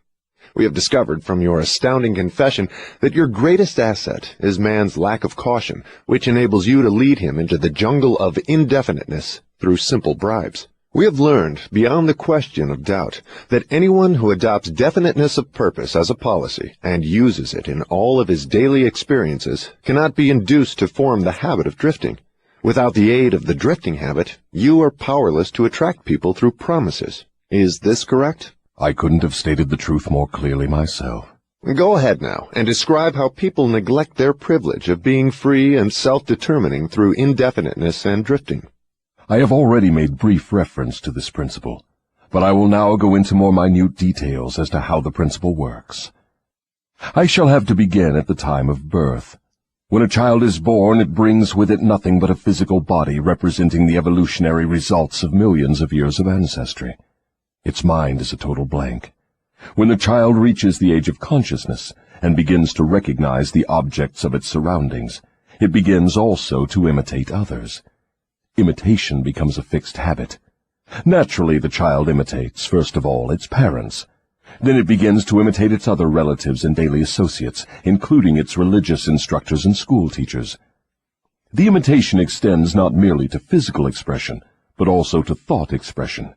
If a child's parents fear me and express that fear within range of the child's hearing, the child picks up the fear through the habit of imitation and stores it away as part of its subconscious stock of beliefs. If the child's religious instructor expresses any form of fear of me, and they all do in one form or another, that fear is added to the similar fear passed to the child by its parents, and the two forms of negative limitation are stored away in the subconscious mind to be drawn upon and used by me later in life. In a similar way, the child learns by imitation to limit its power of thought by filling its mind with envy, hatred, greed, lust, revenge, and all the other negative impulses of thought which destroy all possibility of definiteness. Meanwhile, I move in and induce the child to drift until I bind its mind through hypnotic rhythm. Am I to understand from your remarks that you have to gain control of people while they are very young, or lose your opportunity at them altogether? I prefer to claim them before they come into possession of their own minds. Once any person learns the power of his own thoughts, he becomes positive and difficult to subdue. As a matter of fact, I cannot control any human being who discovers and uses the principle of definiteness. Is the habit of definiteness a permanent protection against your control? No, not by any means. Definiteness closes the door of one's mind to me only as long as that person follows the principle as a matter of policy. Once any person hesitates, procrastinates, or becomes indefinite about anything, he is just one step removed from my control. What has definiteness to do with one's material circumstances? I want to know if one may acquire power through definiteness of purpose without inviting destruction through the law of compensation. Your question limits my illustrations because there are so few people in the world who understand, and there have been so few in the past who understood, how to use definiteness of purpose without attracting to themselves the negative application of the law of compensation. Here you are forcing me to disclose one of my most prized tricks. I am bound to tell you that I eventually reclaim for my cause all who escape me temporarily through definiteness of purpose. The reclamation is made by filling the mind with greed for power and the love of egotistical expression, until the individual falls into the habit of violating the rights of others. Then I step in with the law of compensation and reclaim my victim. So I see from your admission that definiteness of purpose may be dangerous in proportion to its possibility as a power. Is that true? Yes, and what is more important, Every principle of good carries with it the seed of an equivalent danger. That is hard to believe. What danger, for example, can there be in the habit of love of truth? The danger lies in the word habit. All habits, save only that of the love of definiteness of purpose, may lead to the habit of drifting. Love for truth, unless it assumes the proportion of definite pursuit of truth, may become similar to all other good intentions. You know, of course, what I do with good intentions. Is love for one's relatives also dangerous? The love for anything or anyone, save only the love of definiteness of purpose, may become dangerous. Love is a state of mind which beclouds reason, saps willpower, and blinds one to facts and truth. Everyone who becomes self-determining and gains spiritual freedom to think his own thoughts must examine carefully every emotion that seems even remotely related to love. You may be surprised to know that love is one of my most effective baits. With it I lead into the habit of drifting those whom I could attract with nothing else. That is why I have placed it at the head of my list of bribes. Show me what any person loves most, and I will have my cue as to how that person can be induced to drift, until I bind him with hypnotic rhythm. Love and fear combined give me the most effective weapons with which I induce people to drift. One is as helpful to me as the other. Both have the effect of causing people to neglect to develop definiteness in the use of their own minds. Give me control over a person's fears, and tell me what he loves most, and you may as well mark that person down as my slave. Both love and fear are emotional forces of such stupendous potency that either may completely set aside the power of will and the power of reason. Without will and reason, there is nothing left to support definiteness of purpose. But, Your Majesty, life would not be worth living if people never felt the emotion of love. Ah, you are right as far as your reasoning goes, but you neglected to add that love should be under one's definite control at all times. Of course, love is a desirable state of mind, but it also is a palliative, which may be used to limit or destroy reason and willpower, both of which rate above love in importance to human beings who want freedom and self-determination. I understand from what you say that people who gain power must harden their emotions, master fear, and subdue love. Is that correct? People who gain and maintain power must become definite in all their thoughts and all their deeds. If that is what you call hard, then they must become hard. Let us look into the sources of advantage of definiteness in the everyday affairs of life. Which is more apt to succeed, a weak plan applied with definiteness, or a sound, strong plan indefinitely applied? Weak plans have a way of becoming strong if definitely applied. You mean that any plan definitely put into continuous action in pursuit of a definite purpose may be successful, even if it is not the best plan? Yes, I mean just that. Definiteness of purpose plus definiteness of plan by which the purpose is to be achieved generally succeeds, no matter how weak the plan may be. The major difference between a sound and an unsound plan is that the sound plan, if definitely applied, may be carried out more quickly than an unsound plan. In other words, if one cannot be always right, one can and should be always definite. Is that what you were trying to get across to me? That is the idea. People who are definite in both their plans and their purposes never accept temporary defeat as being more than an urge to greater effort. You can see for yourself that this sort of policy is bound to win if it is followed with definiteness. Can a person who moves with definiteness of both plan and purpose be always sure of success? No. The best of plans sometimes misfire. But the person who moves with definiteness recognizes the difference between temporary defeat and failure. When plans fail, he substitutes others, but he does not change his purpose. He perseveres. Eventually he finds a plan that succeeds. Will a plan based upon immoral or unjust ends succeed as quickly as one motivated by a keen sense of justice and morality? Through the operation of the law of compensation, everyone reaps that which he sows. Plans based on unjust or immoral motives may bring temporary success, but enduring success must take into consideration the fourth dimension, time. Time is the enemy of immorality and injustice. It is the friend of justice and morality. Failure to recognize this fact has been responsible for the crime wave among the youths of the world. The youthful, inexperienced mind is apt to mistake temporary success for permanency. The youth often makes the mistake of coveting the temporary gains of immoral, unjust plans, but neglects to look ahead and observe the penalties which follow as definitely as night follows day. This is pretty deep stuff, Your Majesty. Let us get back to the discussion of lighter and more concrete subjects that are likely to interest the majority of people. I'm interested in discussing the things that make people happy and miserable, rich and poor, sick and healthy. In brief, I'm interested in everything that can be used by human beings to make life pay satisfactory dividends in return for the effort that one puts into the business of living. Very well, let us be definite. You have my idea.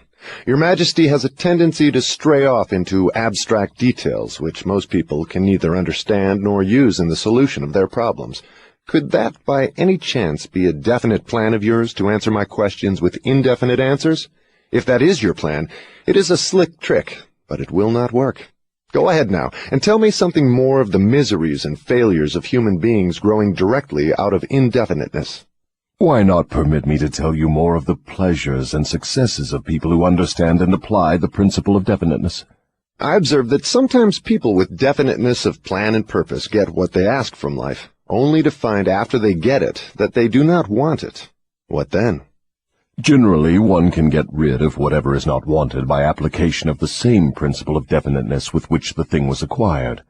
A life that is lived with fullness of peace of mind, contentment, and happiness always divests itself of everything it does not want. Anyone who submits to annoyance by things he does not want is not definite. He is a drifter. What about married people who cease to want each other? Should they separate? Or is it true that all marriages are made in heaven, and the contracting parties are, therefore, forever bound by their bargain, even though it may prove to be a poor one for both? First, let me correct that old saying that all marriages are made in heaven. I know of some which were made on my side of the fence.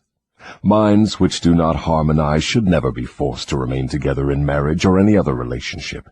Friction and all forms of discord between minds lead inevitably to the habit of drifting, and of course to indefiniteness. Aren't people sometimes bound to others by a relationship of duty, which renders it impractical for them to take from life what they want most? Duty is one of the most abused and misunderstood words in existence. The first duty of every human being is to himself. Every person owes himself the duty of finding how to live a full and happy life. Beyond this, if one has time and energy, not needed in the fulfillment of his own desires, one may assume responsibility for helping others. Isn't that a selfish attitude? And isn't selfishness one of the causes of failure to find happiness? I stand by my statement that there is no higher duty than that which one owes himself. Doesn't a child owe something in the way of duty to its parents, who gave it life and sustenance during its periods of helplessness? Not at all. It is just the other way around. Parents owe their children everything they can give them in the way of knowledge. Beyond that, parents often spoil instead of helping their offspring by a false sense of duty, which prompts them to indulge their children instead of forcing them to seek and gain knowledge at first hand. I see what you mean. Your theory is that too much help thrust upon the youth encourages him to drift and become indefinite in all things. You believe that necessity is a teacher of great sagacity, that defeat carries with it an equivalent virtue, that unearned gifts of every nature may become a curse instead of a blessing. Is that correct? You have stated my philosophy perfectly. My belief is not theory, it is fact. Then you do not advocate prayer as a means of gaining desirable ends. On the contrary, I do advocate prayer, but not the sort of prayer that consists of empty, begging, meaningless words. The sort of prayer against which I am helpless is the prayer of definiteness of purpose. I never thought of definiteness of purpose as being a prayer. How can it be? Definiteness is in effect the only sort of prayer upon which one can rely. It places one in the way of using hypnotic rhythm to attain definite ends, by the mere act of appropriating it from the great universal storehouse of infinite intelligence. The appropriation, in case you are interested, takes place through definiteness of purpose, persistently pursued. Why do the majority of prayers fail? They don't. All prayers bring that for which one prays. But you just said that definiteness of purpose is the only sort of prayer upon which one can rely. Now you say that all prayers bring results. What do you mean? There is nothing inconsistent about it. The majority of people who pray go to prayer only after everything else fails them. Naturally, they go with their minds filled with fear that the prayers will not be answered. Well, their fears are realized. The person who goes to prayer with definiteness of purpose and faith in the attainment of that purpose puts into motion the laws of nature, which transmute one's dominating desires into their physical equivalent. That is all there is to prayer. One form of prayer is negative and brings only negative results. One form is positive and brings definite positive results. Could anything be more simple? People who whine and beg God to assume responsibility for all their troubles and provide them with all the necessities and luxuries of life are too lazy to create what they want and translate it into existence through the power of their own minds. When you hear a person praying for something that he should procure through his own efforts, you may be sure you are listening to a drifter. Infinite intelligence favors only those who understand and adapt themselves to her laws. She makes no discrimination because of fine character or pleasing personality. These things help people negotiate their way through life more harmoniously with one another. But the source from which prayer is answered is not impressed by fine feathers. Nature's law is, know what you want, adapt yourself to my laws, and you shall have it. Does that harmonize with the teachings of Christ? Perfectly. Also, it harmonizes with the teachings of all truly great philosophers. Is your theory of definiteness in harmony with the philosophy of men of science? Definiteness is the major difference between a scientist and a drifter. Through the principle of definiteness of purpose and plan, the scientist forces nature to hand over her most profound secrets. It was through this principle that Edison uncovered the secret of the talking machine, the incandescent electric light, and scores of other benefits for mankind. Then I understand that definiteness is the first requisite for success in all earthly undertakings. Is that right? Exactly. Anything which teaches people to examine facts and coordinate them into definite plans through accurate thinking is hard on my profession. If this thirst for definite knowledge now spreading over the world keeps up, my business will be shot to pieces within the next few centuries. I thrive on ignorance, superstition, intolerance, and fear. But I cannot stand up under definite knowledge properly organized into definite plans in the minds of people who think for themselves. Why don't you take over omnipotence and manage the whole works in your own way? You might as well ask why the negative portion of the electron doesn't take over the positive portion and run the entire works. The answer is that both the positive and the negative charges of energy are necessary to the existence of the electron. One is balanced equally against the other, stalemated as it were. So it is with what you call omnipotence and I. We represent the positive and the negative forces of the entire system of universes, and we are equally balanced one against the other.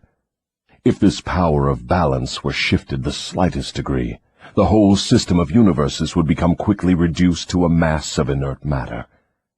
Now you know why I cannot take over the whole show and run it my way. If what you say is true, you have exactly the same power as omnipotence. Is that true? That is correct. My opposition, you call it omnipotence, expresses itself through the forces which you call good, the positive forces of nature. I express myself through the forces you call bad, the negative forces. Both good and bad are coincidental with existence. One is as important as the other. Then the doctrine of predestination is sound. People are born to success or failure, misery or happiness, to be good or bad, and they have nothing to do with this, nor can they modify their natures. Is that your claim? Emphatically not. Every human being has a wide range of choice in both his thoughts and his deeds. Every human being can use his brain for the reception and the expression of positive thoughts, or he can use it for the expression of negative thoughts. His choice in this important matter shapes his entire life. From what you have said, I gather the idea that human beings have more freedom of expression than either you or your opposition. Is that correct? That is true. Omnipotence and I are bound by immutable laws of nature. We cannot express ourselves in any manner not conforming to these laws. Then it is true that man has rights and privileges not available to either omnipotence or the devil. Is that the truth? Yes, that is true. But you might well have added that man is not yet fully awakened to the realization of this potential power. Man still regards himself as something resembling the worms in the dust. when in reality he has more power than all other living things combined. Definiteness of purpose seems to be a panacea for all evils of man. Not that, perhaps, but you may be sure no one ever will become self-determining without it. Why aren't children taught definiteness of purpose in the public schools? For the reason that there is no definite plan or purpose behind any of the school curricula. Children are sent to school to make credits and to learn how to memorize, not to learn what they want of life. What good is a school credit if one cannot convert it into the material and spiritual needs of life? I am only a devil, not an unwinder of riddles.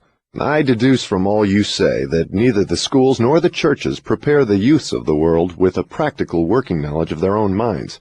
Is anything of more importance to a human being than an understanding of the forces and circumstances which influence his own mind?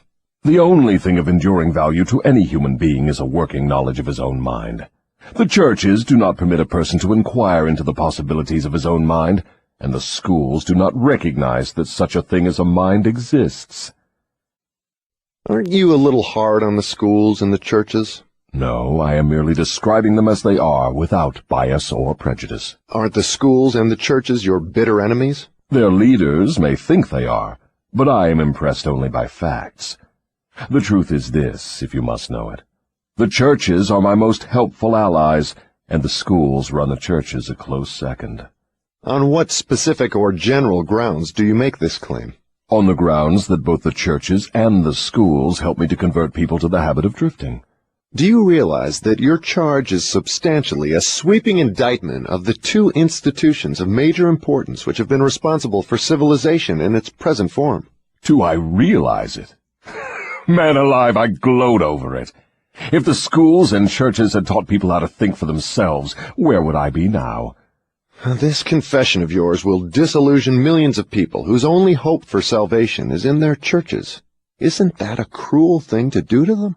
Wouldn't most people be better off living in the bliss of ignorance than to know the truth about you? What do you mean by the term salvation? From what are people being saved?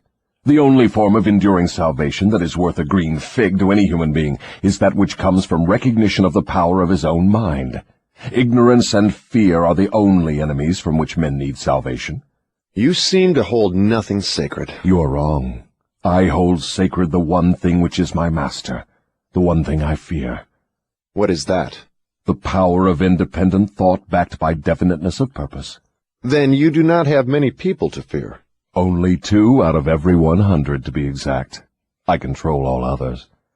Let's give the churches a rest and get back to the public schools. Your confession has shown clearly that you thrive and perpetuate yourself from one generation to another by the clever trick of taking over the minds of children before they have the chance to learn how to use their minds. I wish to know what is wrong with a public school system that permits the devil to control so many people. I wish to know also what can be done to the established system of teaching that will ensure all children the opportunity to learn, first, that they have minds, and second, how to use those minds to bring spiritual and economic freedom.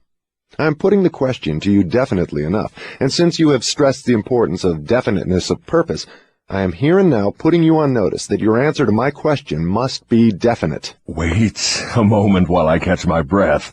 You have given me quite an order. It seems strange that you would come to the devil to learn how to live. I should think you would go to my opposition. Why don't you? Your Majesty, it is you who are on trial here, not I. I want the truth, and I am not particular as to the source from which I get it. There is something radically wrong with the system of education that has given us a balance sheet with life, that shows us hopelessly in the red, and groping for the road to self-determination as if we were so many animals lost in the jungle. I want to know 2 things about this system. First, what is the major weakness of the system? Second, how can this weakness be eliminated? The floor is yours again. Please, stick to the question and stop trying to decoy me into the discussion of deep abstract subjects. That's definite, is it not? You leave me no choice but that of direct answer. To begin with, the public school system approaches the subject of education from the wrong angle. The school system endeavors to teach children to memorize facts, instead of teaching them how to use their own minds.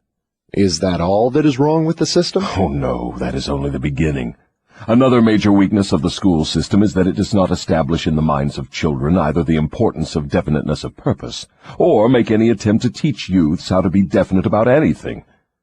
The major object of all schooling is to force the students to cram their memories with facts, instead of teaching them how to organize and make practical use of facts.